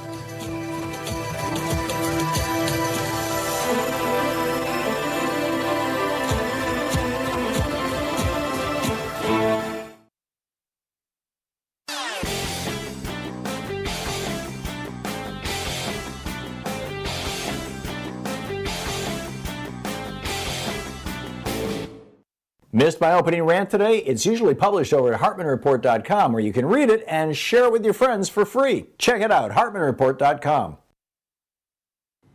A lot of people wonder, where did this whole right-wing movement to basically gut our freedoms and end DEI and all this other, where did this all begin? It all started back in 1951 with a book called The Conservative Mind, From Burke to Eliot by Russell Kirk. And he argued that if the middle class ever got too big, you'd see young people and women and racial minorities all get up on their hind feet and start protesting and basically screwing up America.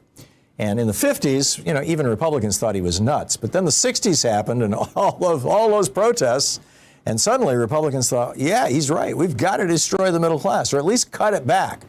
And that was Reagan's mandate when he came into office in 1981. There's a whole article about this. You can read all the details. It's titled The GOP's 60-Year Conspiracy to Kill Our Democracy. None dare call it treason, but I will. Over at HartmannReport.com. Check it out.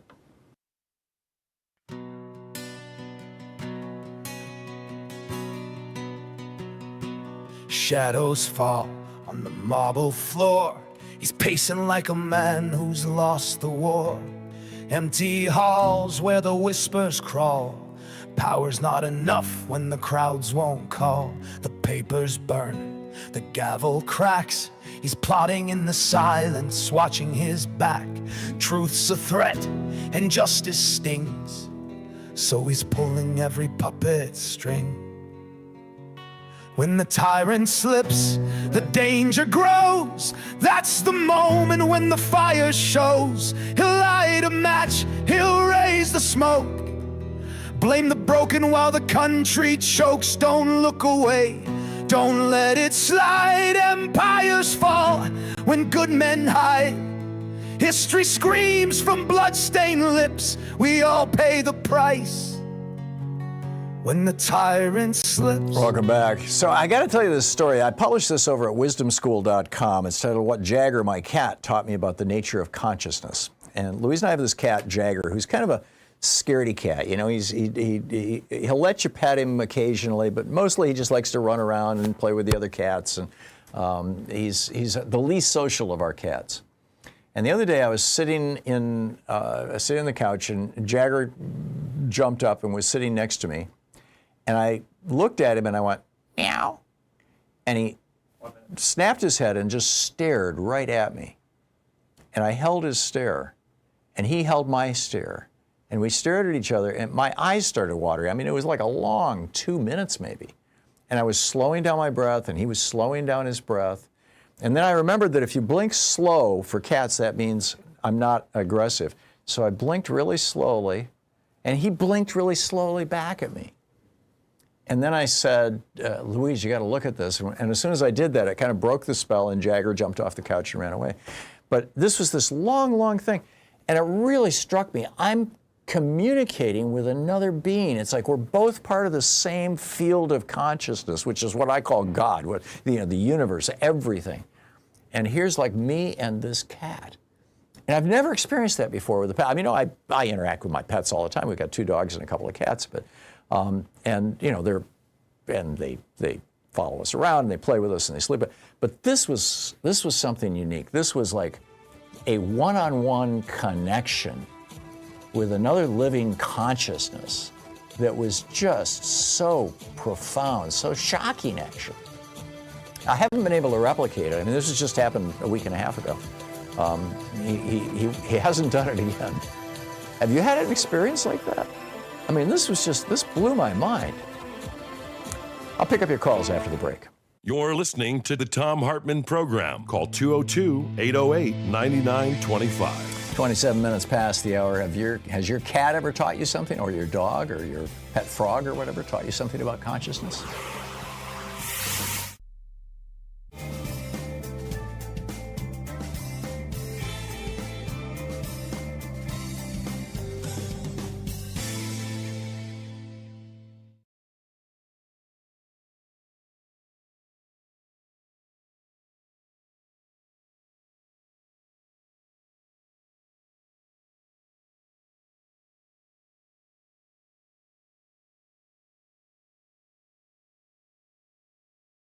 The End of the Myth, From the Frontier to the Border Wall in the Mind of America by Greg Grandin. And this is from Chapter 1, titled All That Space. The British colonies in North America were conceived in expansion. America was an aspiration, an errand, and an obligation born out of violent Christian schism and Europe's interminable religious and imperial conflicts. Depending on the intricacies of their particular interpretations of Revelation, the Protestants who settled New England might have understood flight across the Atlantic as a way of escaping European war, or they might have seen migration as a chance to open a new front and win those wars on a new soil.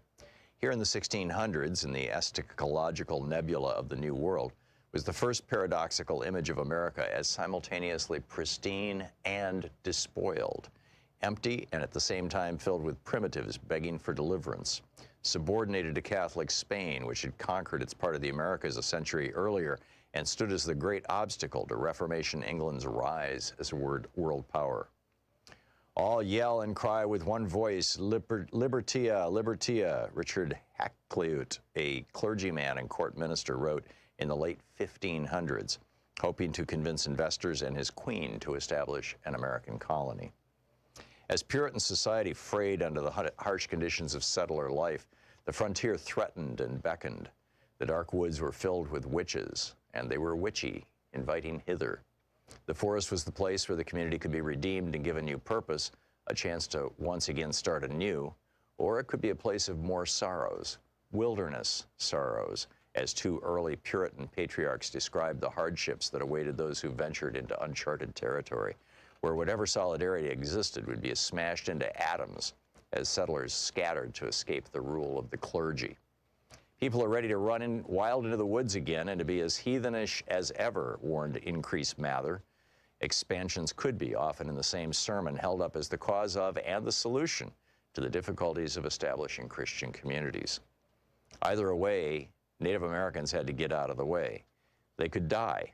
They waste, they molder away, they disappear, said one Puritan chronicler of indigenous people who had succumbed to European pestilence years before the arrival of the Mayflower in 1620, thus clearing the earth for the establishment of the Massachusetts Bay Colony.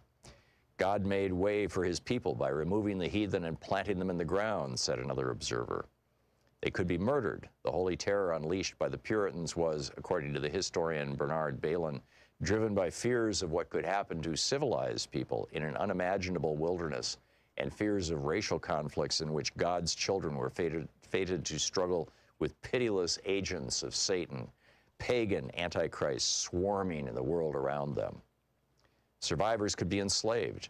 The first patent granted in colonial America in 1626 was to a Virginia merchant and planter, William Claiborne, for inventing a device that would not just restrain Indians, but also make them work. Claiborne was given an Indian to experiment on for the trial of his invention. Colonial records do not say what this innovation might have been, only noting that it was not successful. Or they could be pushed further and further west. The prodigious and relentless population, complained New Orleans Spanish governor in 1794, progressively drives the Indian nations before them and upon us, seeking to possess for itself this vast continent which the Indians occupy between the Ohio and Mississippi rivers, the Gulf of Mexico, and the Appalachian Mountains.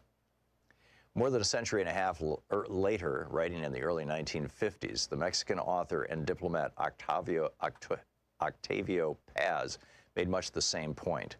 America was, he writes, if anything, geography, pure space, open to human action.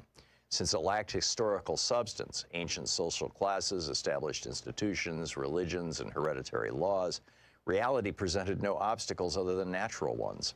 Men struggled not against history, but against nature. And wherever there was an historical obstacle, indigenous societies say, it was simply erased from history, reduced to a mere natural fact and dispensed with accordingly. Evil is outside, part of the natural world, like Indians, rivers, mountains, and other obstacles that must be domesticated or destroyed. End of quote. The American Revolution is a permanent revolution, Paz went on, a nonstop expulsion of, quote, all elements foreign to the American essence and a constant invention of itself. And anything that stands in the way of that invention, anything that is in any way irreducible or inassimilable to perpetual creation, be it Native American, Spanish America, or history itself, quote, is not American. Quote, in other places, the future is one of man's attributes because we are men. We have a future. In Saxon America, the process is inverted and the future determines the man.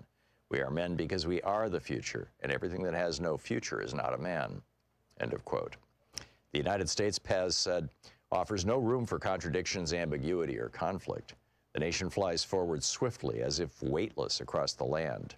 Trying to stop North Americans moving west, Stephen Austin, the founder of Texas, said over a century earlier, was like trying to stop the Mississippi with a dam of straw. The drive west waxed and waned and burst forward with great passion.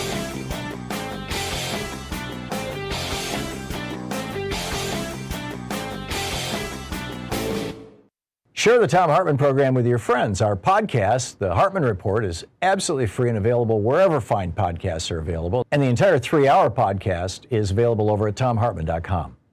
So have you noticed that the Republicans are pretty much not talking about a constitutional convention anymore? They used to be gung-ho to rewrite the Constitution. You know, they wanted to put corporate personhood in there. They wanted to change it so that women can't vote. They wanted to do away with the election of senators, repeal the 17th Amendment, take us back to them being appointed by the states. They had all these weird, they wanted to outlaw labor unions, all these weird ideas, but they've stopped talking about it. I mean, they're still moving forward on it, but it's not. Project 2025, for example, you know, their ultimate talking document does not have one single mention in it about a constitutional convention. Why would that be? Well, it's because the Supreme Court is doing their work for them. I mean, you know, just they have overturned Article 2. They've overturned the 1st, 4th, 9th, and 14th Amendments. They've overturned Article 1, Section 7. All the details of this whole thing are over at HartmannReport.com. You got to check it out. I was sitting in the lamplight, just minding my soul, when Jagger the cat strolled in for his nightly patrol. I thought, hey, why not try to speak feline tonight? So I gave him a meow, not too loud, just right. He froze like a statue, those eyes met mine, and time slipped sideways off the human line. I swear the air got thick like the universe sighed, and I felt something ancient stir inside. When my cat blinked back, oh, the cosmos cracked. A slow motion nod from the mystery's track. It wasn't just fur, it wasn't just purr, it was consciousness saying, hey, I see you, sir. Yeah, when my cat blinked back, I think the whole world blinked with him. He's not the cuddly type, more ghost than pet.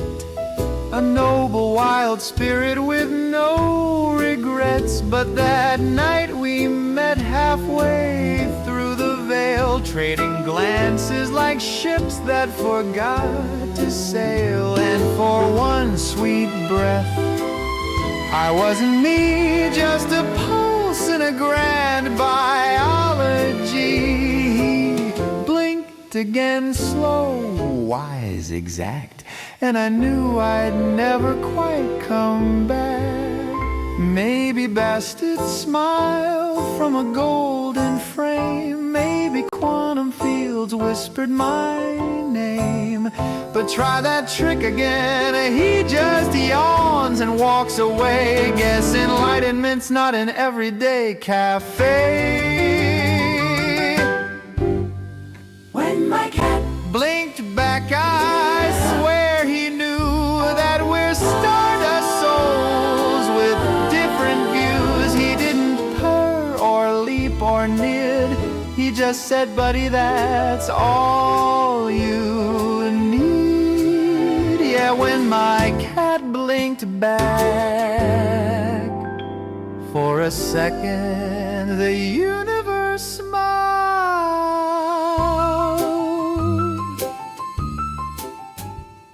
There you go. There you go. I am convinced that we are all made of consciousness, that at one point in, billions of years ago, everything was consciousness. It was all one thing, and the consciousness kind of blinked, noticed itself, and boom, creation came into being.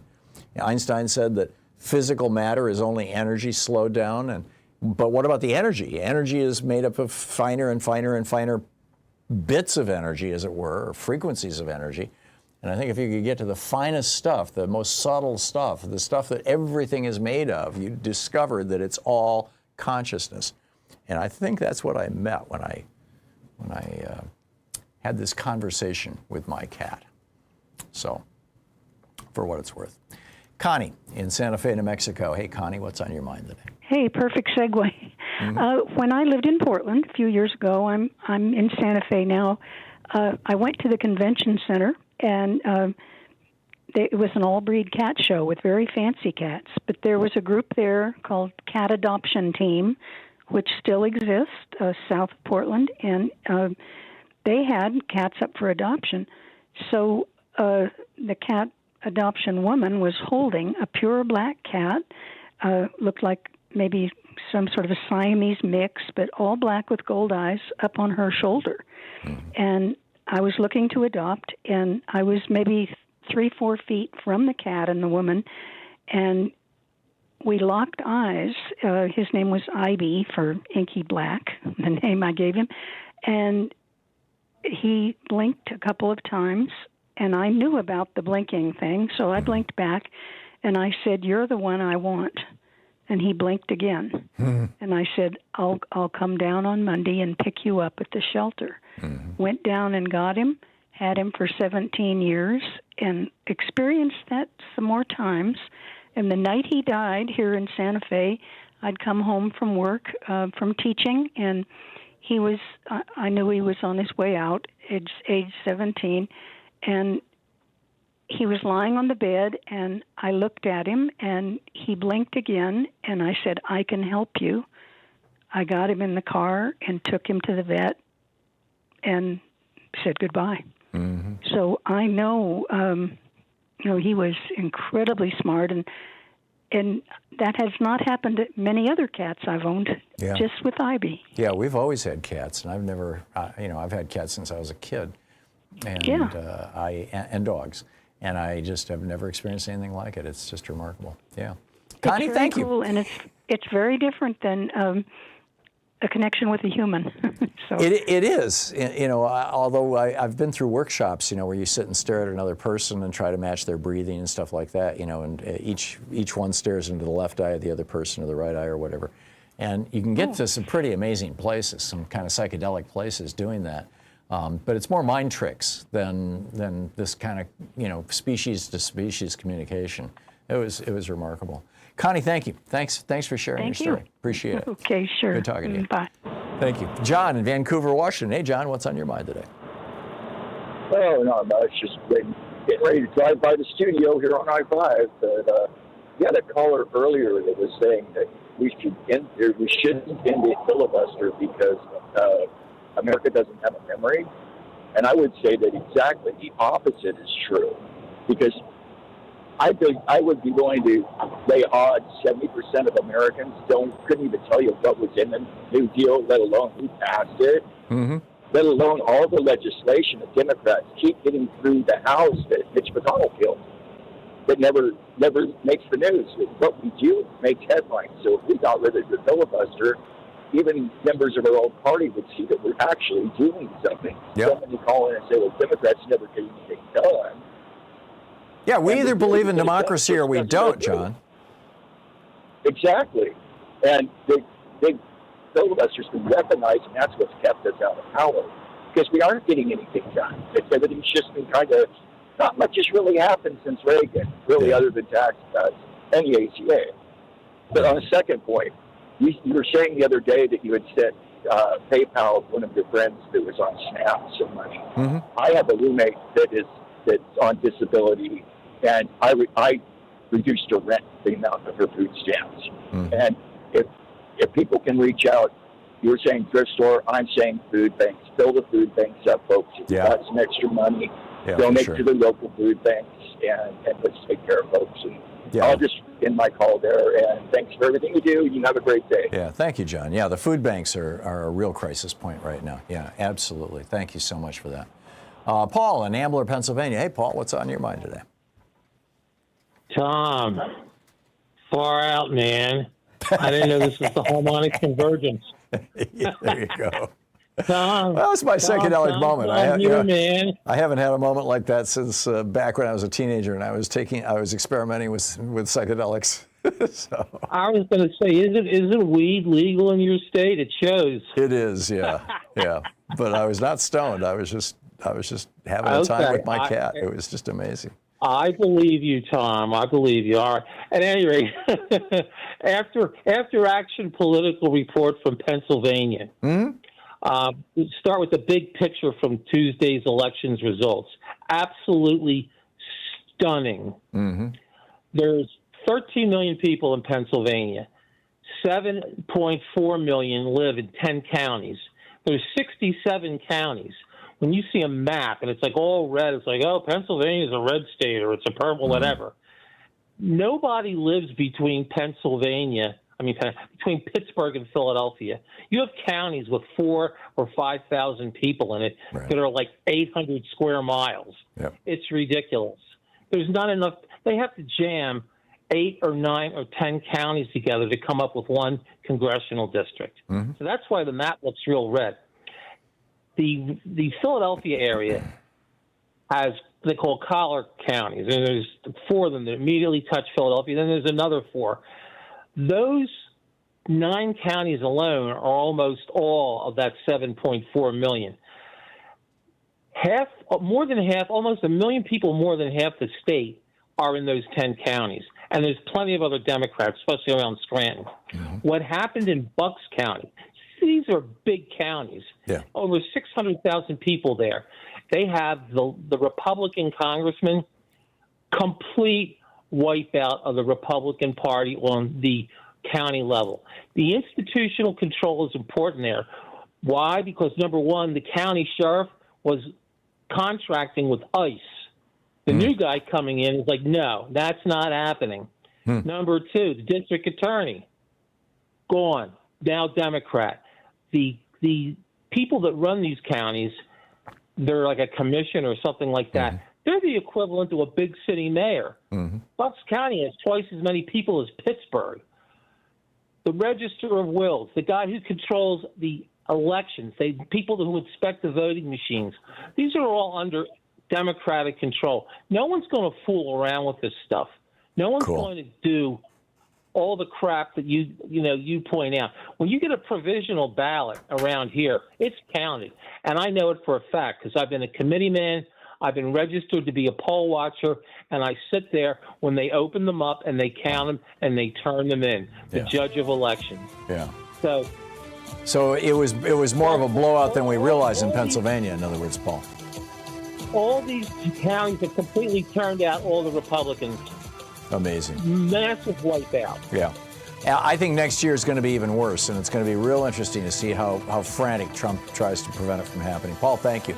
I mean, he was willing to kill people. He was willing to kill his vice president last time he was facing losing an election. What's he going to do this time? You're listening to Thom Hartmann. Visit ThomHartmann.com for audio and video archives. We need to get ready. 46 minutes past the hour. Back with 47 now. Back with your calls in just a minute.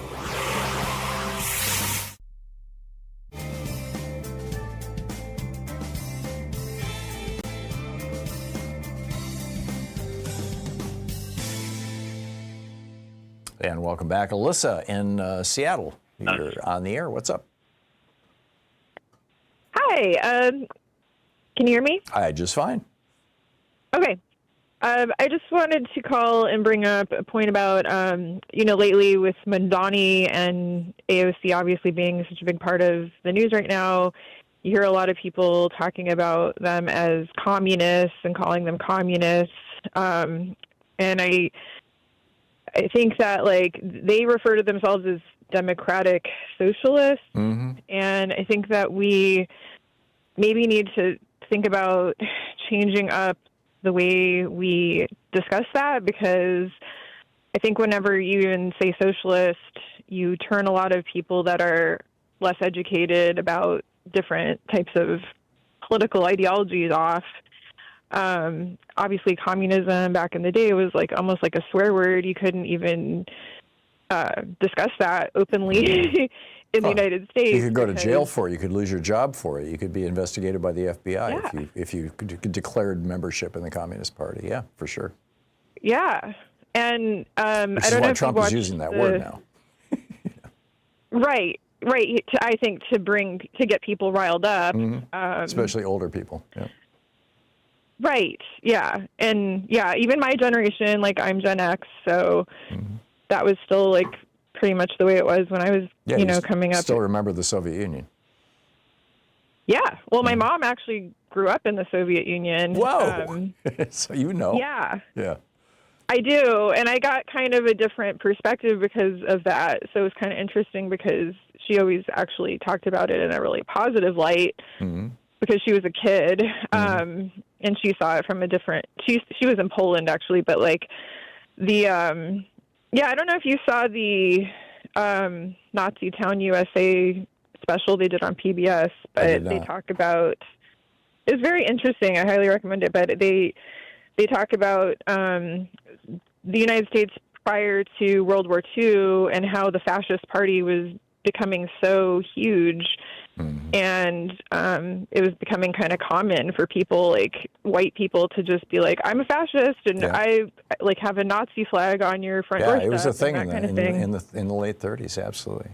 And with regard to fond memories of the Soviet Union, I have an old friend. He actually did the music for this song, the intro music that you hear when our show comes on the air.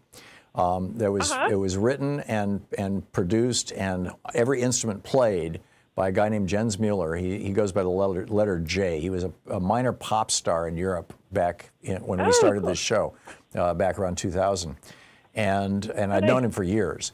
And he grew up in East Germany under the communists. And when I got to know him, he was in his mid to late 20s, and he had just recently come to the United States. And he was like, "Hey, we had free college. We knew we had a job. They would find a job for you. It wasn't always the job you wanted, but usually was. We had free housing. Right. There was never any doubt that anybody would be hungry. We had free health care. It wasn't the world's best, but it was a hell of a lot better than nothing.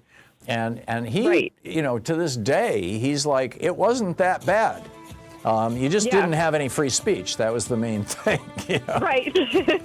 Right. Minor drawback. But Yeah. And now I'm not ready to go communist and you know, not a fan of it, but because I like the free speech part. But I have heard that perspective for years. Alyssa, I'm sorry, I'm out of time. Great conversation. Thank you much for the call. 51 minutes past the hour. We'll be right back.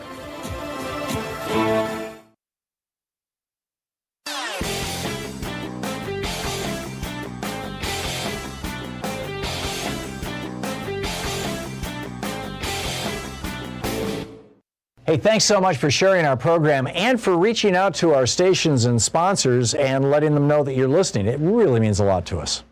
So what do we call the really, really mind-bogglingly rich? You know, at the founding of the Republic, they were referred to as speculators or moneyed interest or aristocrats. In the years leading up to the Civil War, we called them the cotton lords and the plantation aristocracy. In the late 19th century, they were the robber barons. In the 1930s, FDR called them the economic royalists. But since the Reagan Revolution, we've just called them billionaires. And now, you know, some of them want to call themselves tech bros. Like, that's kind of a good thing, you know, like tech is positive and bros, you know, like Mark Zuckerberg saying we need more masculine energy in American business culture. So we need a new phrase. I would like to suggest the morbidly rich. Morbidly suggests unhealthy. And the vast riches that some of these people have is unhealthy to our democracy, particularly since 5 Republicans on the Supreme Court said that morbidly rich people can buy politicians. And it's unhealthy for them, too. So morbidly rich. There's an op-ed over at HartmannReport.com all about it. Check it out. And welcome back. Picking up your calls here. Mike in Indianapolis. Hey, Mike, what's up? Hey, good morning or afternoon, whatever it is. Yeah, all of the above. Depends what time you wake up. Yeah, I got 2 things. Number one, we need to have a couple more No Kings rallies next summer, but don't overdo it because then people would get blasé about it. Mm-hmm. And the other thing is, if you're going to a polling station in one of these states where they've got the National Guard all surrounding the polling place to make sure nothing really bad goes wrong, you know, et cetera, everybody going to that polling station ought to wear a mask. And just drive them nuts. Yeah. Just wear an old-fashioned COVID mask, you mean, or a gaiter or something like that? A gaiter or just a ski mask if that's all you got. But just wear a mask to the polling place and watch the National Guard go nuts. There was an article in the New Republic by a guy who tried to track one of the polling watchers that Trump sent out to California. And the guy basically did nothing. He showed up at a couple of different places, made some notes, sat around, and you know, went home and played with his cat or something. I don't know, but you know, it didn't do anything. So I thought it was interesting. It's I think they're up to something pernicious, and I suspect we'll find out what it is in 12, 13 months. Mike, thanks for the call. Ziggy in Oneonta, New York. Hey, Ziggy, what's up? Meow. Meow. There you go. I'm trying to seduce you. All right. I'm going to disagree with you on the filibuster, but the main reason is it's a timing issue, and doing it now is not the right time. And I feel like you're maybe underestimating Trump and the Republicans, because once they do that, the first law they will pass will be suspending elections and essentially making Trump a dictator. And the Democrats will not have a shot at it at all. Well, number one, do you really think they'll get 50 votes for that? And, yes. Okay. And then number two, do you really think the courts won't stop them? Courts don't matter. Okay. And then number three, if they did suspend elections, do you really think the American people will stand for that and will forget about that? I think that will be the end of the GOP for the next 40 years. Oh, yeah. I think it'll cause a big crisis. There's no question about that. Isn't that a good thing? So, Well, I don't know. I'm not saying I'm not against doing I'm like, it. let them do their worst. Let them do it right out in public. Let them do all the damage they can, because I think our republic is sufficiently resilient that we'll make it through. And I haven't before the election, I wasn't feeling that way. I'm feeling that way very strongly right now. I don't disagree with you on that point, but I don't think you realize that what they will do isn't the other smaller things. They'll do the big one right up front. Oh, I get it. And that may be something that we won't be able to overcome. I just don't know. I'm just saying, okay, guys, do your worst. I want the American people to see, because what happens is this legislation goes to the Senate, and it dies because of the filibuster, and Americans never even realize some of the crazy, absolutely crazy stuff that is passed out of the House of Representatives. Oh, yeah, I agree with it. I mean, if once Trump's gone, I'd like to have the filibuster end, but I just see their first legislation, I can tell you right now, it's going to be more horrible than tearing down the wing of the White House. I agree. You know what I mean? I agree. Okay. And that's why I'm saying bring it on, because I just don't, I think that kind of overreach by the GOP, even if they're successful, the American people will not stand for it.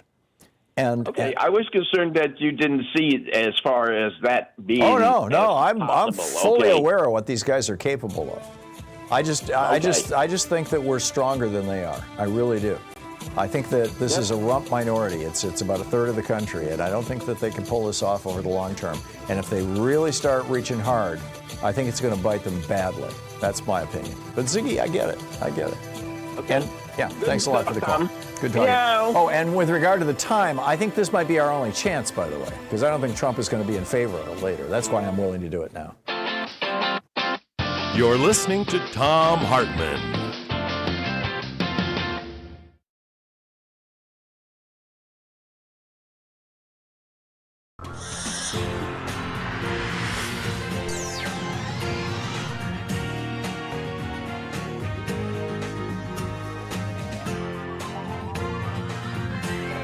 We say fight back!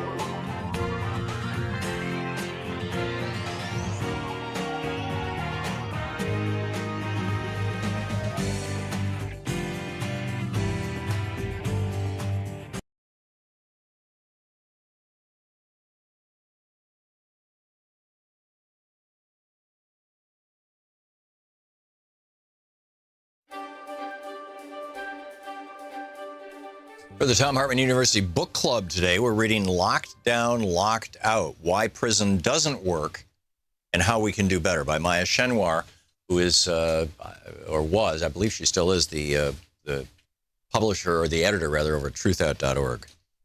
This is from the introduction, the very beginning of the book. She uses a word I can't say on the air. I'll replace it with the word damn. Damn, damn, damn, damn, damn. I'm crying with my mother over the phone. It's late evening, December 25th, 2012, and Kayla, my only sister and best friend, has been arrested for the 7th time in the past 6 years. She's in jail again, and this time we're sort of hoping she'll stay there. If she asks, I tell Mom, I'm not bailing her out. Well, we're not, Mom says, her voice low and far away, a weary echo of words uttered in months and years past. If she's in there, at least she'll be safe. Jail, we agree, may be the only place that can save Kayla's life, staving off her burning dependency on heroin. Neither of us acknowledges that regardless of whether Kayla stays clean while incarcerated, sooner or later she'll be getting out. Do we know what she's in for, I asked Mom. Does it matter? I think of Kayla cuffed and listless, being dragged through the doors of the Cook County Jail, catching the eyes of women she's known before in court, on the street, in juvenile detention, in jail, in prison. I wonder whether a part of her is relieved to be back. Later, when I pick up the phone and hear a robotic voice announce, you have a collect call from the Cook County Jail, press 5 to take the call, I press the hang-up button and get into bed. My attitude toward Kayla's incarceration was born out of desperation. She'd overdosed 3 times within 2 months, passing out on the street, awakening in abandoned buildings or crowded hospitals, her pulse barely ticking. Yet my wish chafed against not only my love for her, but also my politics, my ideals, my sense of justice and truth. After all, I run a social justice-based news organization and have denounced the colossus that is the prison industrial complex for as long as I can remember.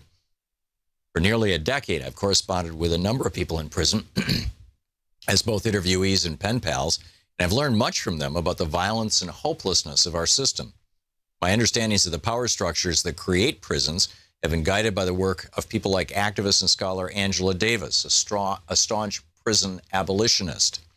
How could I reconcile my wholehearted opposition to the prison industrial complex with a desire to see my own sister locked up? When I look back on that time, I can only comprehend it by acknowledging the insidious, persistent role that prison occupied in my mind. It was closely connected to the role it occupies in larger society. Incarceration serves as the default answer to many of the worst social problems plaguing this country. Not because it solves them, but because it buries them.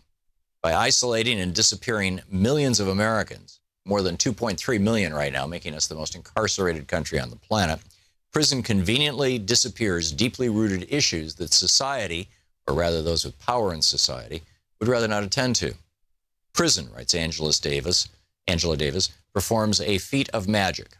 As massive numbers of homeless, hungry, unemployed, drug-addicted, illiterate, and mentally ill people vanish behind its walls, the social problems of extreme poverty, homelessness, hunger, unemployment, drug addiction, illiteracy, and mental illness become more ignorable, too. But, as Davis notes, prisons do not disappear problems, they disappear human beings. And the caging and erasure of those human beings, mostly people of color and poor people, perpetuates a cycle in which large groups of people are cut off from mainstream society and denied the freedoms, opportunities, civil dignity, and basic needs that allow them a good life. In many jails and prisons, incarcerated people are tossed into a dank, dungeon-like solitary confinement cell when they are determined to have misbehaved. It's dubbed the hole. Isolated and dark, it shuts out almost all communication with fellow prisoners in the outside. Guards control the terms of confinement and the channels, if any, by which words can travel in and out. The whole presents a stark symbol of the institution of prison in its entirety, which functions on the tenets of disappearance, isolationism, and disposability. The solution to our social problems, the mechanism that's supposed to keep things together, amounts to destruction, the disposal of vast numbers of human beings, the breaking down of families, and the shattering of communities. Prison is tearing society apart. This country's most marginalized communities bear the overwhelming brunt of that devastation, but ultimately we are all caught up in the destruction as the politics of isolation ruptures the human bonds that could otherwise hold together a safer, healthier, and more just society. The behemoth that encompasses the prison is called by many names. The most meaningful ones, I think, are those that convey the pervasiveness of its power, the way it infects the world outside as well as the people within. Scholar and activist Beth Ritchie uses the term prison nation, describing it as, quote, a broad notion of using the arm of the law to control people, especially people who are disadvantaged and come from disadvantaged communities, end quote. That control can take the form of prisons, jails, surveillance, policing, detention, probation, harsh restrictions on child guardianship, the militarization of schools, and other strategies of isolation and disposal, particularly deployed against poor communities of color, especially black communities. Others have used prison nation simply to demonstrate the system's vastness, how it infiltrates our culture and fuels our national politics, often in invisible ways. Prison industrial complex, PIC, is another key term.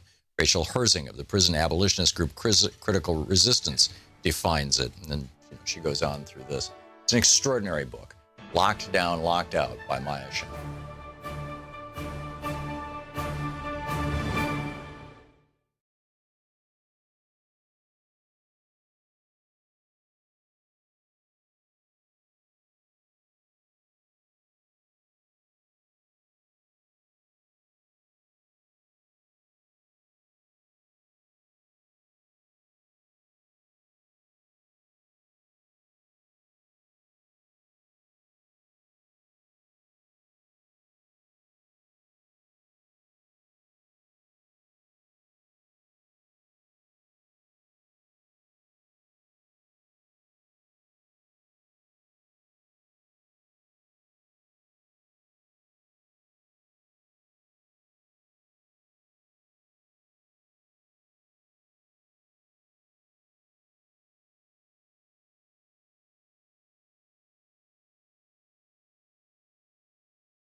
This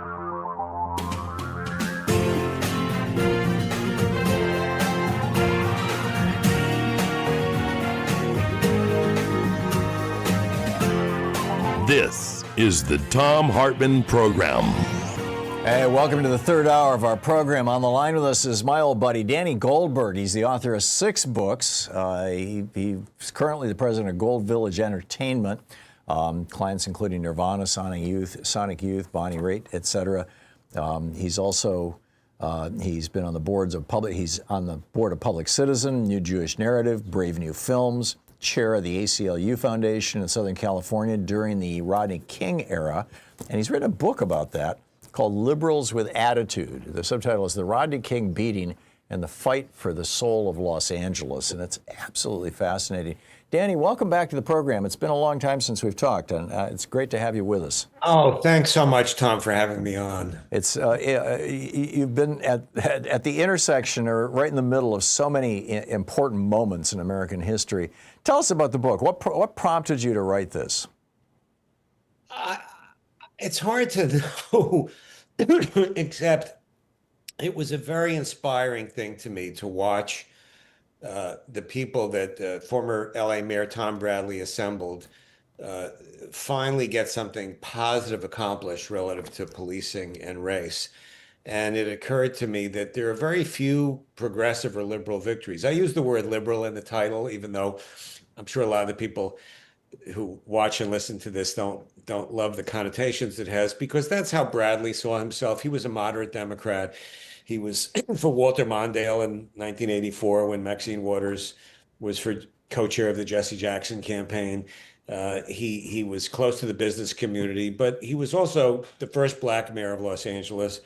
He had been on the LAPD as a young man and knew how racist the culture was. When he was on the department, blacks and whites couldn't even share police cars, and there were but he had been hesitant to confront Daryl Gates, who was the Los Angeles police chief during the time of the Rodney King beating.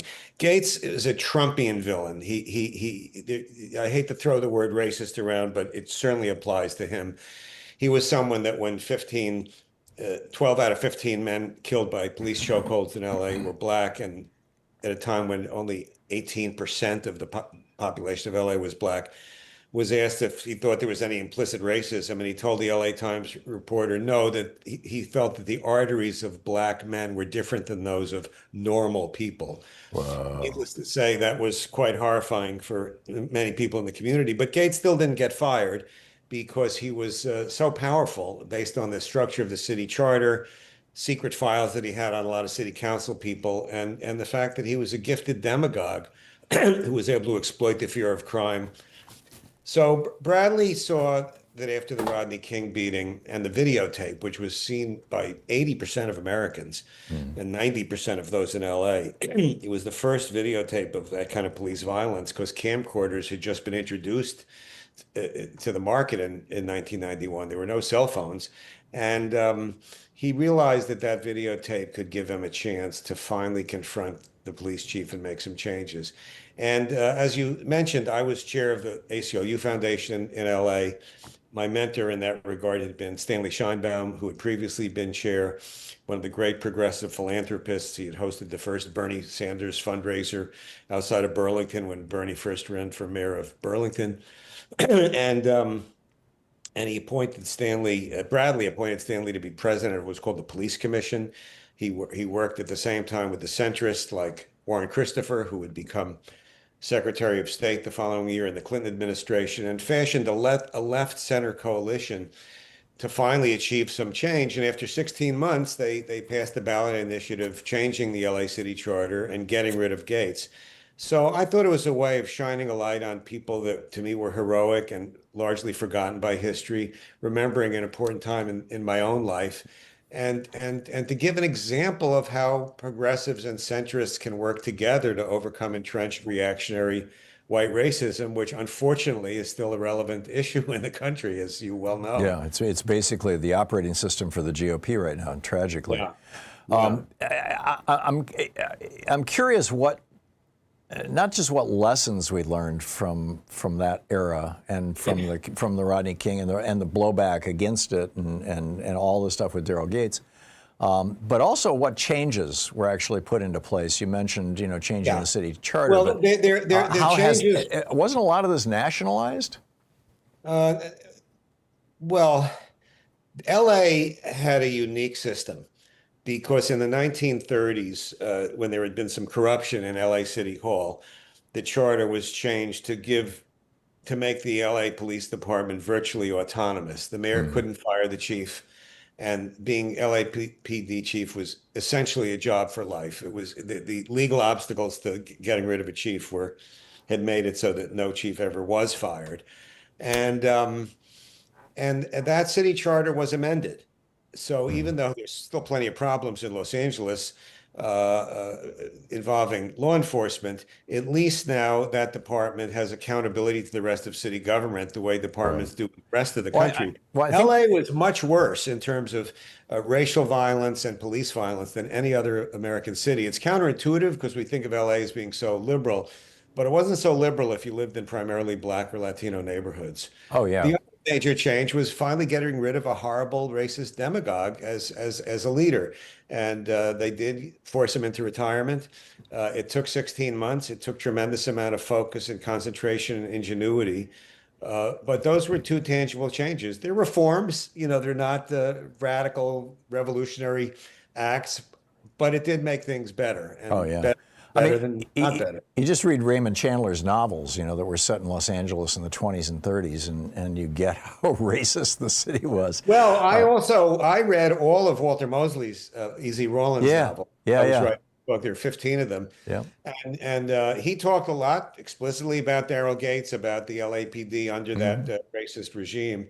So Chandler, of course, illustrates the corruption that led to the structure that we dealt with in the early 90s. And Mosley deals with what it felt like to be Black in L.A. Yeah, and Mosley was brilliant. When I said wasn't that nationalized, what I meant was that I think that beating of Rodney King going viral, which wasn't even a phrase back in the day, caused a lot of police departments across the country, a lot of legislatures, and the entire political system in both parties to sit up, take notice, and in some ways make changes, sometimes for the better, sometimes for the worse, depending on where you were. Do you think that's a reasonable assessment?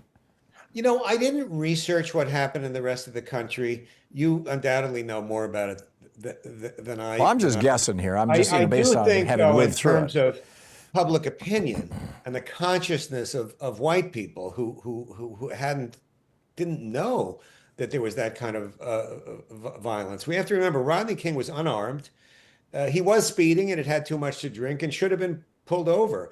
But then after he was pulled over, 4 policemen beat him with metal batons 60 or 70 times while he was on the ground, writhing in pain, while 20 other policemen watched. That pricked the conscience of people. Maxine Waters told me that it was the first time that a lot of white people understood what was happening in Black neighborhoods. So in that sense, it affected consciousness nationally. How it was translated into changes in various departments around the country, I don't know. I only know what happened in L.A. Yeah, well, that's and the book is just an absolutely brilliant analysis of it. Danny Goldberg is the author. The new book is Liberals with Attitude: The Rodney King Beating and the Fight for the Soul of Los Angeles. It's a fascinating read, fast-moving. And absolutely brilliant. Danny, thanks a lot for dropping by and for writing this book. Thanks. Great to see you again, man. Always great seeing you and talking with you. Thank you so much. 15 minutes past the hour.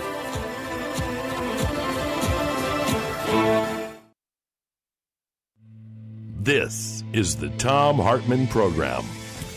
Exposing the con in conservative. I'll be right back with your calls. Stick around.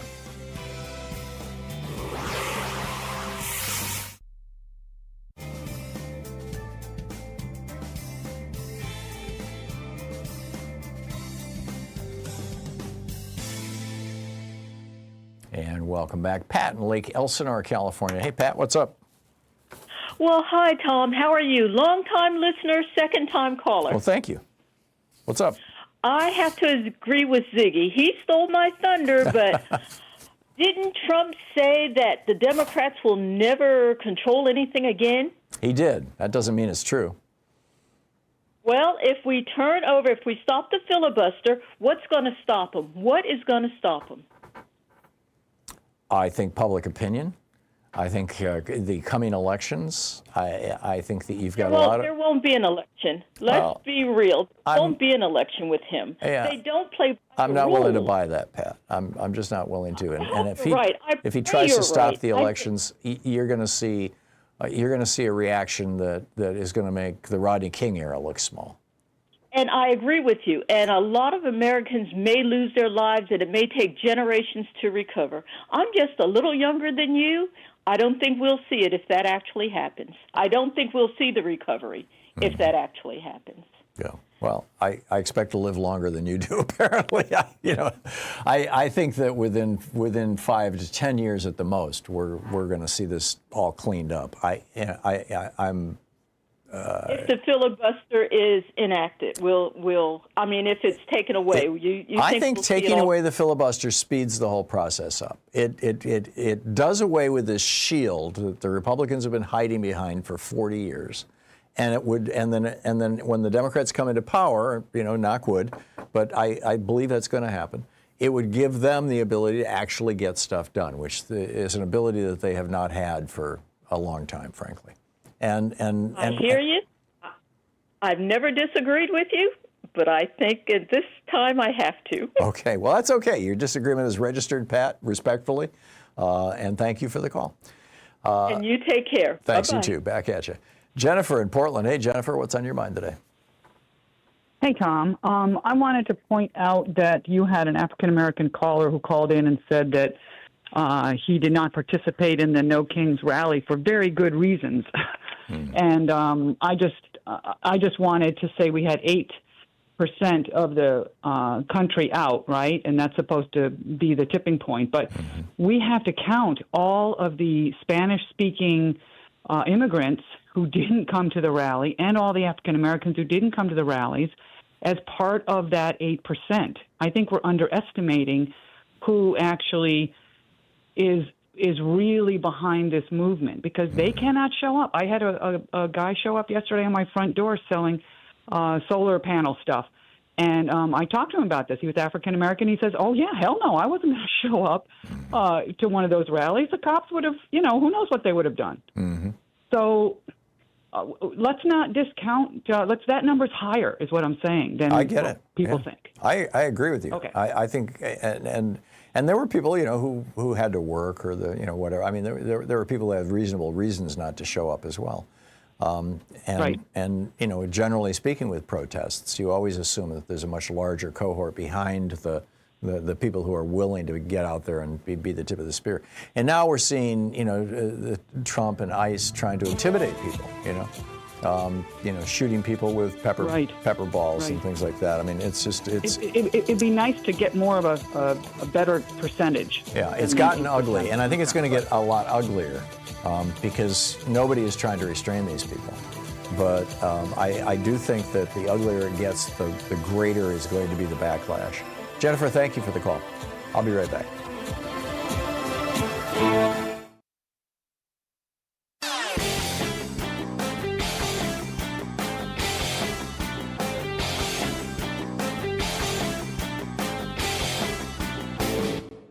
Change starts with you. You can be calling your Democratic or Republican representatives to let them know what you think by calling 202-224-3121. It's the Capitol switchboard. It'll get you right through to them. So between his tax cuts and crashing the debt ceiling and shifting billions of Treasury dollars into crypto and tariffs and all this other stuff, Trump is threatening to crash our economy.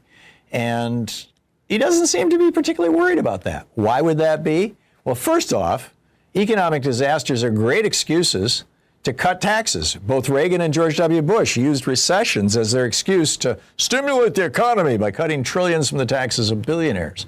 Secondly, economic crises increase the tolerance for strongman governments. Hitler rode to power in Europe based on the Great Depression. And third, billionaires make a fortune when there's a market crash because they can buy all the stock that average people are trying to unload from their 401ks to pay the damn rent.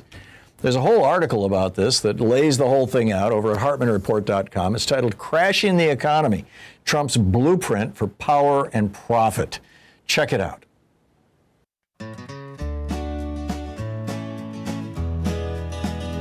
Well, I woke up this morning, turned on my screen, saw Trump and Musk in a Twitter war scene. One said I bought the Senate, the other said so. I bought the man who runs your favorite show.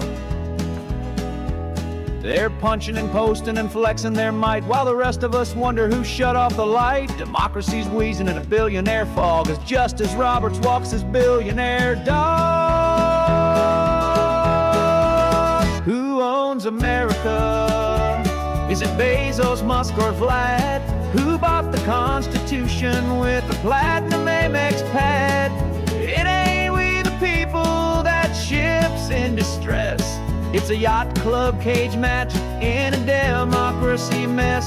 Oh, say, can you see?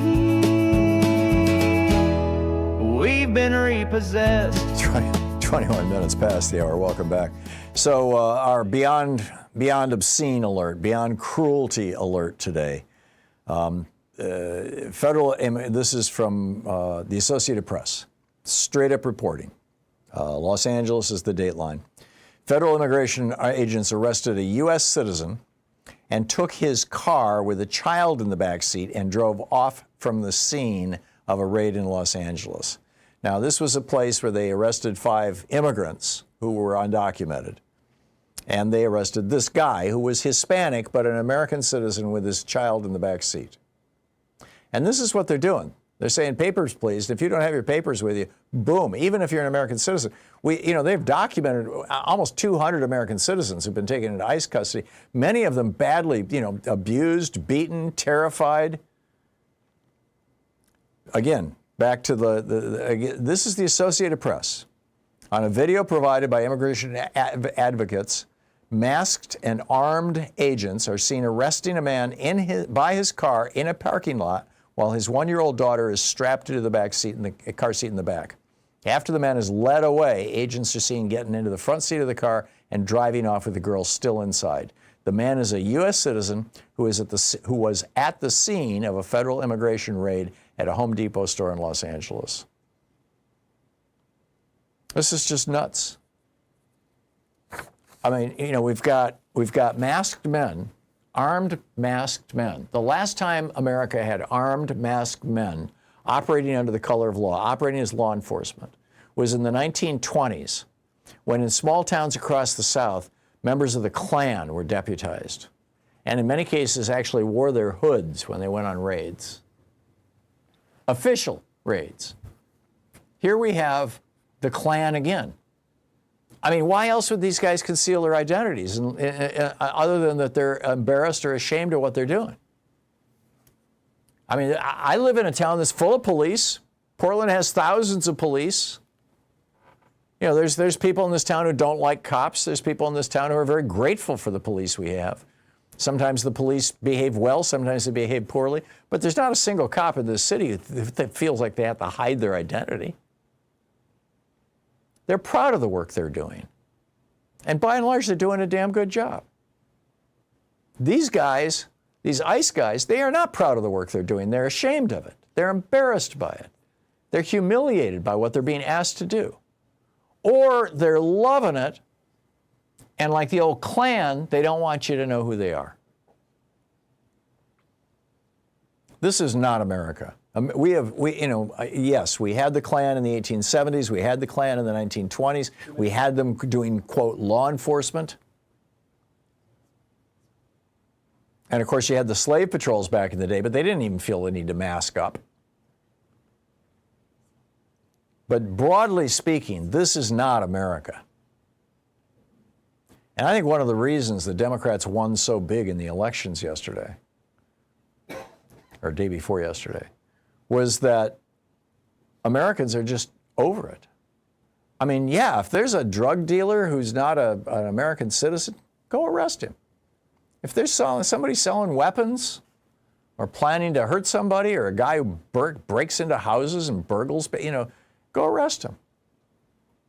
If there's somebody who's in this country without documentation, They should not be, they're not here legally. Let them know that they're there. Give them 30 days to either get their act together or leave. I mean, the other big crime that these guys are committing is you've got literally a couple of million people who came to this country seeking asylum over the last 15 or 20 years. And they have documentation allowing them to be here. But it has to be renewed every 6 months or every year. And so every 6 months or every year, they go into an ICE office and say, I'm here to renew. I've been here 5 years. I'm working at this, car wash or whatever. I'm doing this job, And what do? They get to the ICE office for their annual check-in. And the ICE people say, we're revoking your permission to be here.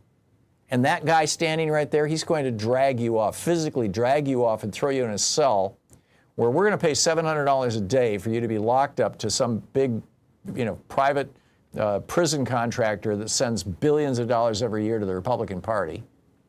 And you're going to be in there, with God only knows who, horrible circumstances, bad sanitation, lousy food, being abused by the guards, because this administration and people like Stephen Miller appear to delight in hurting people and making people feel miserable. Donald Trump brags about, forcing people like John Brennan to spend his life savings, his retirement money on lawyers, for example. I mean, this kind of cruelty is just embedded in the Republican Party in this administration, and they revel in it. You're listening to the Thom Hartmann Program. Call 202-808-9925. It is wrong. I'll be back with your calls. What say you? Stick around.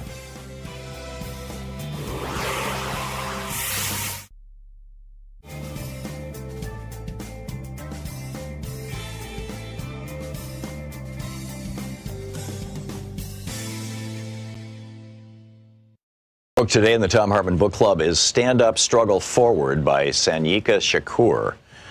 This is a book that was written back in the late 90s, but it's still very, very timely. This is from the second chapter titled Class Antagonisms Inside the Fundamental Contradiction of National Oppression.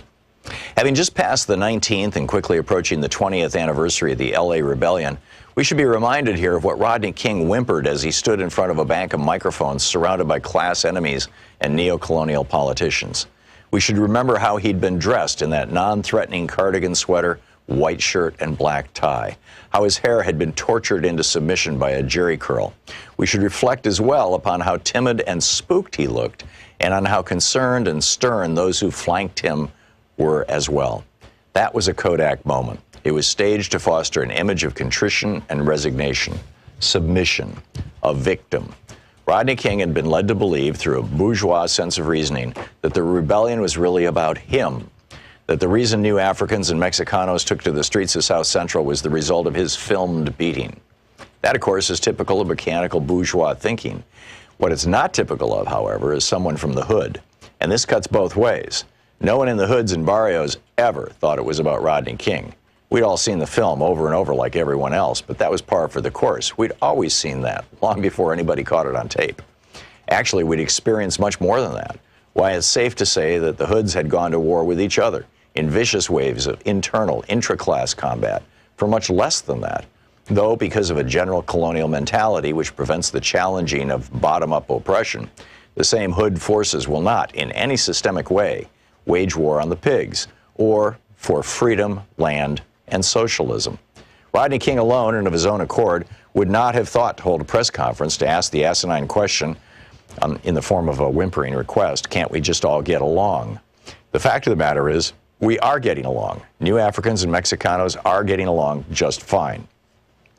What we couldn't understand was why he was admonishing us for getting at the exploiters of our communities. The impression he gave, with his handler's hands up his back like a ventriloquist troll, was that a race riot was going on, as if we had all begun to kill each other or burn and rob each other's homes. His handlers compelled him to send up a false flag, a diversion. But you see, this was the very thing that exposed the class interests and reactionary politics of the Uncle Toms that had been designated to handle him, and by extension, us. Let's go back for a minute. Let's talk social development, aka history. There exists a fundamental contradiction in our lives that, like an elephant in the room, no one wants to acknowledge. As a consequence of the war waged upon various African nations by European powers, Those of us captured and kidnapped were taken out of our own self-determining social developments and violently forced into Euro-American history. This is not simply a clever play on words. This is a reality. We lost the ability to control our own destiny. Read that again. From that time until now, the fundamental basic contradiction between the U.S. oppressor nation and our own oppressed and colonized nation has been the governing imperialist relationship, which is to say, us not being in control of the qualitative factors that determine our lives as a people, as a nation. Our tradition of struggle against this fundamental contradiction has taken many forms, some hidden or obscured, some open and hostile. But all of these have been open to resolve the fundamental contradiction and to regain our independence. While there have been some bona fide struggles to resolve the contradiction, there have also been reactionary neocolonial struggles waged by internal enemies loyal to the oppressor nation and culture that have tried time and time again to subvert and control our destiny for the benefit of the capitalists. They've come among us, always imposed from above, stirring up emotions and giving lip service to progress, equality, justice, and prosperity. These always within the colonial confines of the oppressor's arrangements, and none collectively ever materialize. Because without a resolution of the fundamental contradiction, that is the freeing of our productive forces from U.S. imperialism and the governing of our own affairs, we'll remain a minority within the American system as opposed to a majority in our own, and subjected to the established bourgeois social contract, i.e. colonialism, neo and post. We can parade all through the empire with black congressmen, black mayors, black governors, black police chiefs, black Supreme Court justices, hell, even a black president. And absolutely nothing will alter the genocidal relationship that governs our national oppression here, because the blacks are part of the colonial apparatus. They have made a strategic alliance with the capitalist imperialists to act as go-betweens in our oppression and exploitation. This is a conscious class stand. The black petty bourgeois is not innocently confused, like, say, Mrs. Jackson across the street is, about our national oppression, about the existence and subjugation of New Africa. They are well-read, have traveled in our experience. They've just chosen sides against us and in favor of our historical enemies. And the sooner we recognize and internalize this, the better off we'll be. Black ain't nothing but a color. As a designation of our national identity, it has played out. It is a superficial understanding at best and a foolish and dangerous analysis at worst. We have no collective control over the qualitative factors which determine our lives. We do not, in other words, control our destiny, not as a people or a state. The book is Stand Up, Struggle Forward by Sanyika Shakur.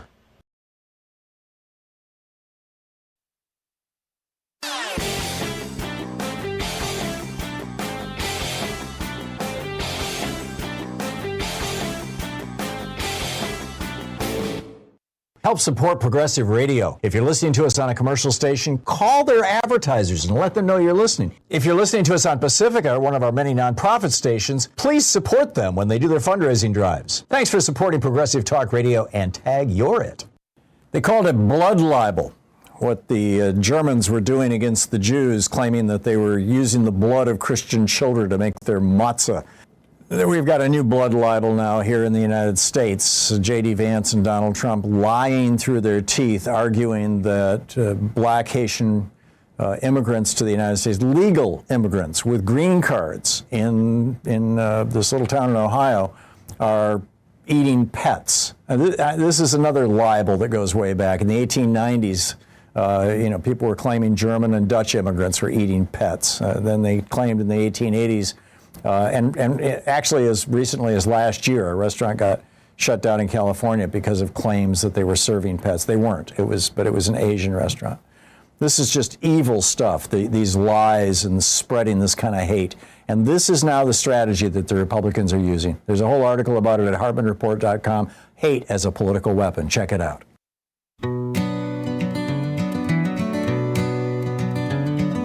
Five black robes with billionaire strings, cracked the cord and sold a dream. A nation bled for liberty now drowns beneath the money stream. They crown the kings we overthrew. Let fascists march in red, white, blue. The Constitution's torn in two. And justice whispers, what did you do? The billionaires took the bench. Now the laws are rigged, the lines are etched. But we're not bowing, we're not through. We'll raise this flag till it's red, white, true. We've beaten tyrants once before. We'll break their grip and storm the door. This is the fight for our soul's defense. 'Cause the billionaires took the bench. 36 minutes past the hour. Welcome back. So what's on your mind today? Picking up your calls here. Brian in Beverly Hills. Hey, Brian, what's up?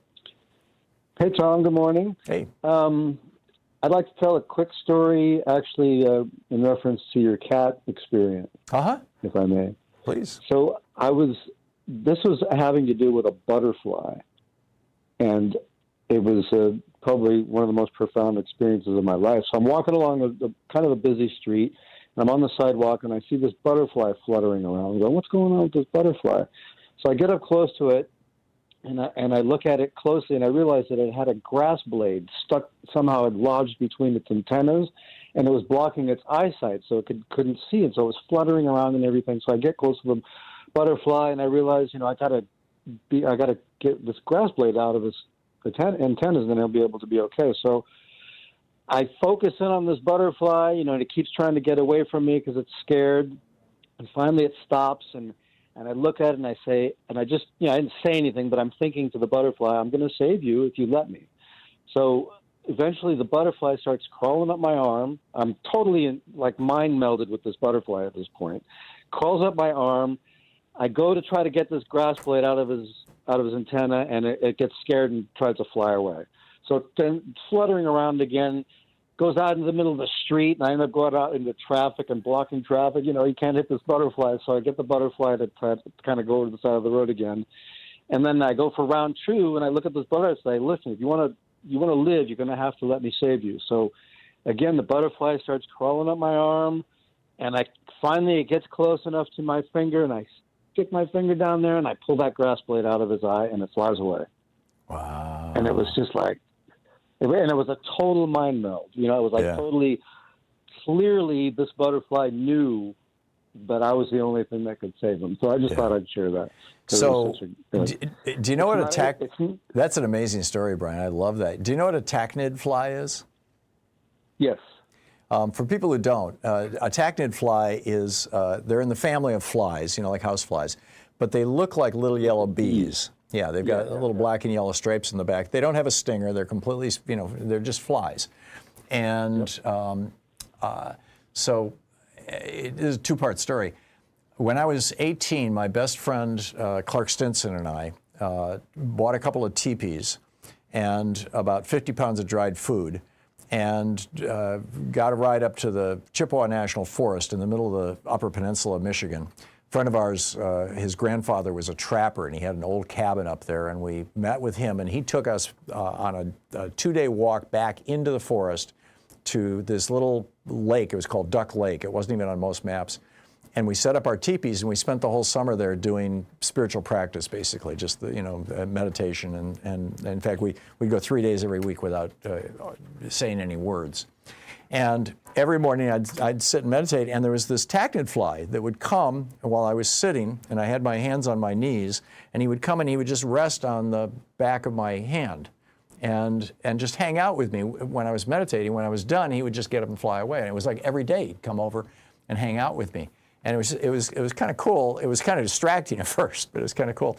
So anyhow, 40 years later, in the late 1980s, I was writing a book about my experiences with this guy Gottfried Mueller, who started this international relief organization that I worked for 20 some odd years, traveling around the world, setting up the communities for abused kids and famine relief programs and stuff like that. And he was a former German military officer, actually, during World War II.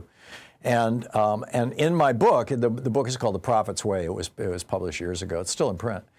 And in the book, I start out, it's kind of like a spiritual autobiography, and I'm sitting on my back porch in Atlanta, Georgia, in Roswell, Georgia, an Atlanta suburb. I'm sitting on my back porch with a laptop in my hand, on my lap, and I'm writing this book. I'm writing this story. And as I'm writing the story of the tachnid fly, and I hadn't seen one in decades, as I'm writing this story, a tachnid fly comes over and lands on my hand. And it just blew my mind. I mean, it's in the book right now, where I said, as I'm writing this, a tachnid fly just landed on my hand. I was just so astonished by it. It's like the universe is constantly talking to us, Brian. I am convinced. I agree. I think consciousness is not limited to mammalian creatures either, right? I'm with you. I'm with you. All probably cells and everything. So, thanks for listening to my story, Tom. Yeah, back at you. Thank you very much. Good talking to you. Bill in Sun City, Arizona. Hey, Bill, what's on your mind today? Hi, Tom. Sorry about that. As unique as those stories are, the butterfly and yours, what I'm more struck by these days, I see it on YouTube all the time. It enchants me. How the animals of the field, the lions, the tigers, the bears, oh my, the deers, the antelope, they're coming to humanity for help and assistance and aid. Yeah. I love it. Yeah, this is why I've been a vegetarian since I was 16. But the animals of the field that we don't share common language with have somehow become smarter than us and figured out that we're helpers. Yeah, maybe they always were. They always were, indeed. Yeah. Next time we speak, Tom, I want to talk to you about the deleterious effects of morbid wealth. Okay. We'll make a date. Okay, my friend. Good. By the way, Louise and I are taking 2 weeks off, and Jefferson Smith will be here for the next 2 weeks, so it'll be 3 weeks down the road. But let's do it, Bill. Look forward to it. Enjoy. Thank you. Yeah, it's good. It's our 53rd, I think, wedding anniversary is why we're hitting the road, or at least taking some time off. Paul in Franklinville, New York. Hey, Paul, what's on your mind? Mr. Trump brags all the time about how much money he's getting in tariffs, the billions and billions. Mm-hmm. I'd like to know where to get a printout of the tariffs, who pays it, and what countries are paying all this money to him. Well, no countries are paying tariffs. The tariffs are always paid by whoever is importing into the United States. The amount of the tariff is defined by where the import came from or what the product is, but it's always paid by us. You mean he's lying? Yeah. Well, sometimes the exporters will reduce their prices or offer kickbacks or whatever to help deal with the tariff cost. If it's a high profit product, but more or less, yeah, we're all paying for it. The Commerce Department is who collects that money and that information, and I haven't been on their website in years, but my guess would be, although you probably get a shutdown notice blaming the Democrats right now, but my guess would be if you want that information, that would be where to go, is the Commerce Department. Well, thank you, Tom. Have a good day. Thank you, Paul. Good talking to you. John in Roselle, Illinois. Hey, John, what's on your mind today? Hi, Tom. How are you? Thanks for taking my call. Sure. So I was thinking, with Donald Trump being so angry about Mondani winning in New York and threatening to hold back funds in that, doesn't New York have some ability to recreate zoning or maybe some things with Donald Trump's properties that may cause him some pain? Oh, yeah, it's time for the health inspector. Right. You think there might be a cockroach in the kitchen in his dumpy, Right, or we're going to create some special use in your property. We need to use it for some other. It's time to put a homeless shelter next door. Yeah. That sounds awful, but they can, yes. Yeah. Maybe they could find something other than that. So if he zone it for pornography. If he hurts New York financially, New York can come back at him. Right. Trump would love that. Zone the block to Trump Tower as a XXX rated haven. Right. John, thanks for the call. We'll see how creative Mr. Mamdani gets. Stick around. We'll be right back with your calls.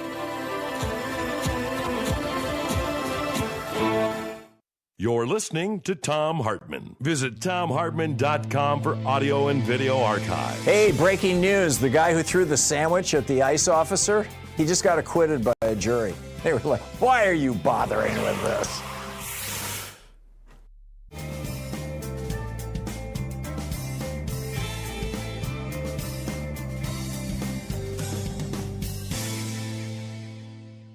And welcome back.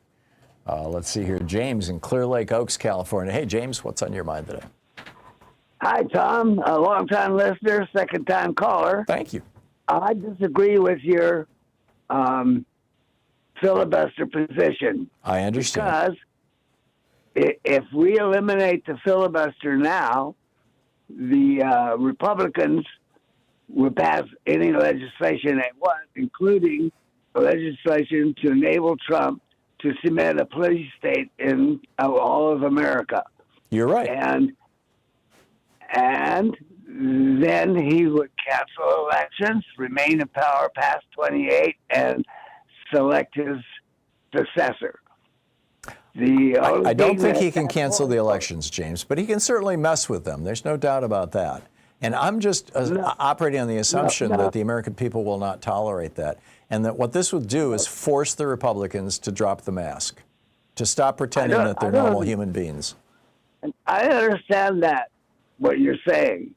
And this is not the time to do that, because the Republicans in Congress will go along with canceling the elections for whatever emergency Trump comes up with. Yeah, I don't think so. And I do. And because they're rabid. Yeah. So I get that. You know, they're totally into following Trump. Yeah. So the only recourse that defenders of democracy will have will be a civil war. And there's not enough defenders of democracy willing to go to war with the U.S. military to defeat the military. Yeah, there's not going to be a civil war like that, James. That's not going to happen. Well, right. I don't think that would happen, but that would be the only choice. I could see a couple of Kent State kind of situations where Trump tries to really, clamp down and use live ammunition against people, and I think that will be the end of the GOP. Well, if we have elections, it will be. I think even if we don't, I think this country would become ungovernable. Well, not under a police state. Oh, yeah. Good luck with that police state in America, where you got people, with flags that say "Don't tread on me." By the way, where are all those people? What happened to all the Republicans who were like, jackbooted thugs are coming, and now we got jackbooted thugs with masks on their faces, and all of a sudden all these Republicans are hiding under their desks. What's with that? Yeah. Okay. I just want to register that, but I'd like to make another comment about the tick fly and the butterfly. Yeah. I've had a few experiences that were profound for me at the time, but I forgot them. I'm trying to remember them. I get the feeling, but I don't remember the specifics. Yeah. But I think a lot of us have had moments of contact with other species. My two were this cat and that tachinid fly. But I think that we've all had those moments. When Louise was a kid, her grandparents had a dairy farm, and she bonded with the cows. Which is why she's been a vegetarian. They used to name the cows, which used to piss off her grandfather. But so I wanted to ask you: are you familiar with Pierre de Chardin? I'm not. Oh, yes, I am. I'm sorry. Yes, but you're talking a French philosopher. Yes. Yeah. And his theory of consciousness. Yes. Yeah, I am familiar with that. In fact, Ram Dass used to write about it. James, I'm out of time. Thanks for the call.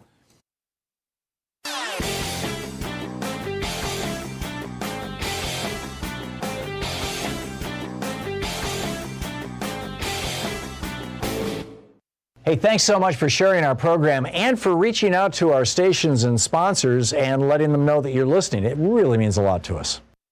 People in the Rust Belt states know all about tariffs. They know that tariffs kept jobs in the Rust Belt states for centuries, literally.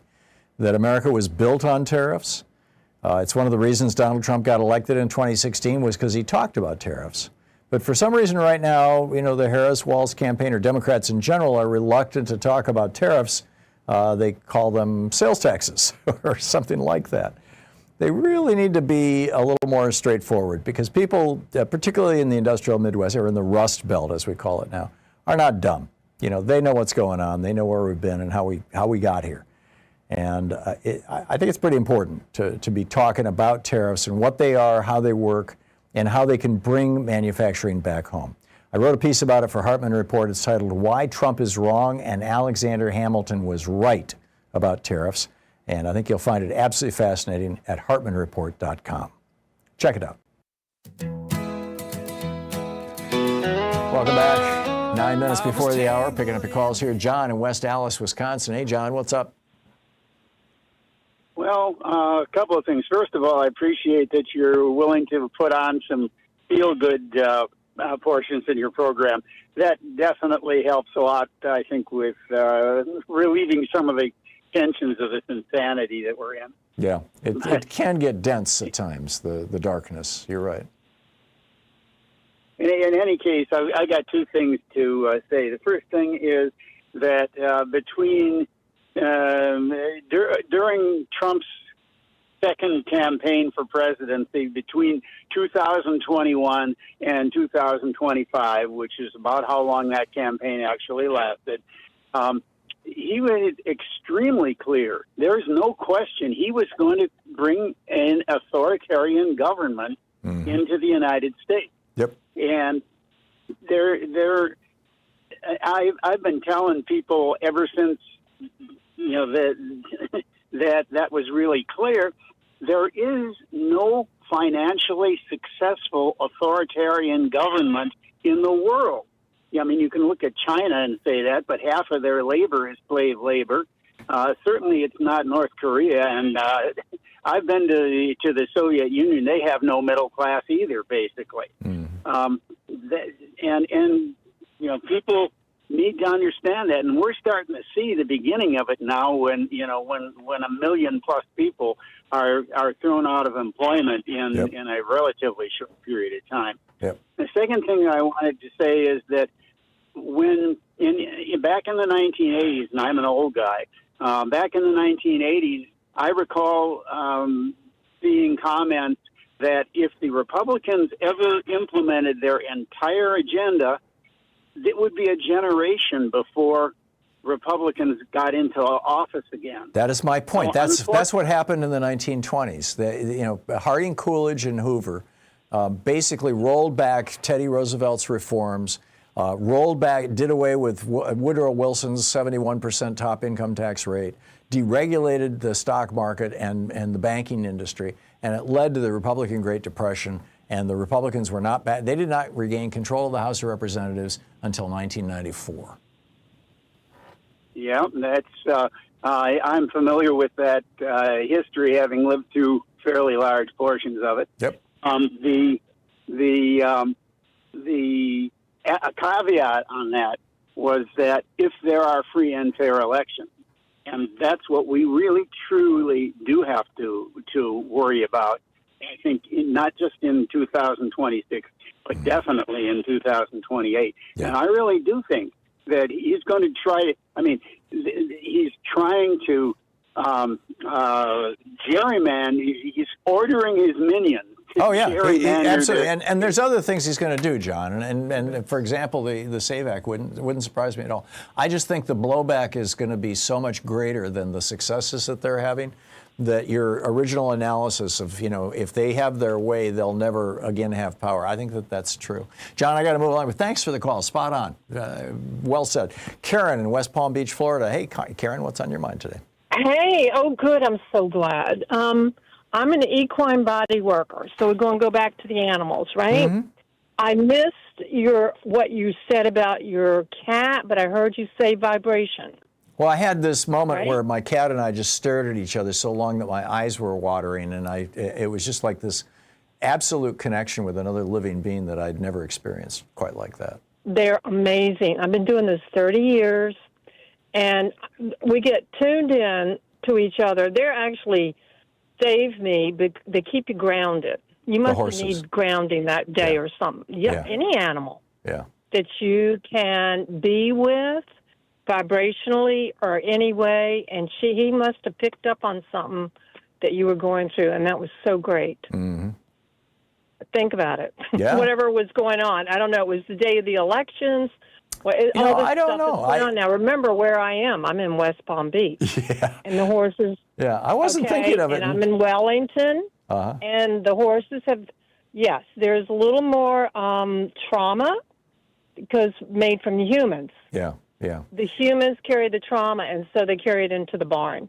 Yeah. And it's been very interesting. And when I was in Vermont this summer, everybody getting busted at the border, the horses were different. And yeah, it is they're so tuned in. They're tuning into the Omkar 5 times as much as we are. Yeah, into the grand vibration of everything. Yeah. No, Correct. When I did that with the cat, I wasn't thinking I'm giving the cat something or he's giving me something, but it's interesting your take on it that the cat was actually trying to help me. I hadn't thought of that, but it makes a lot of sense. Karen, I got to run. I'm sorry I'm out of time here, but thank you so much for the call and for the information. We'll be back tomorrow, same time, same place. In the meantime, don't forget, democracy's not a spectator sport. It requires all of us, and that includes you. So make sure everybody you know is registered to vote. Got a big election coming up in 12 months. It's going to be huge. It's going to be the end of the Trump administration if we do it right. Tag you're it. Have a great afternoon. Be good to yourself and the folks around you. Stay safe, and I'll catch up with you tomorrow.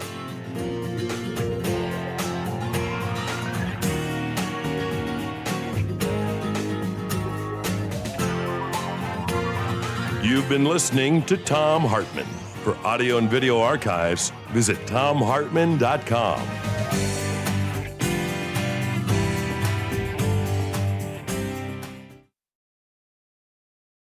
In addition to bringing you the Thom Hartmann program here on Free Speech TV and Video Media Online, we also have a whole set of ways you can interact with us and tools you can use to spread the word about the importance of democracy and the threats to it in our republic. First, there's your daily homework. Sue Nethercutt puts together a daily email newsletter that has a link to every story I discuss on the air, so you can find my sources and you can share them with your friends. It's free and you can sign up at thomhartmann.com. Second, I publish my daily take every day over at the hartmannreport.com website.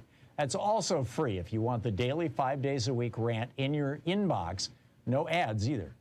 Third, we have the podcasts. There's the free 1-hour version of our daily show that's advertising supported. You can find that wherever you get your podcasts normally.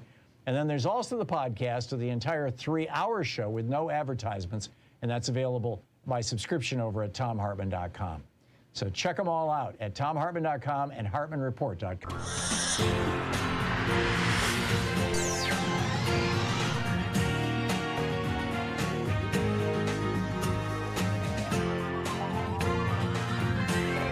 We say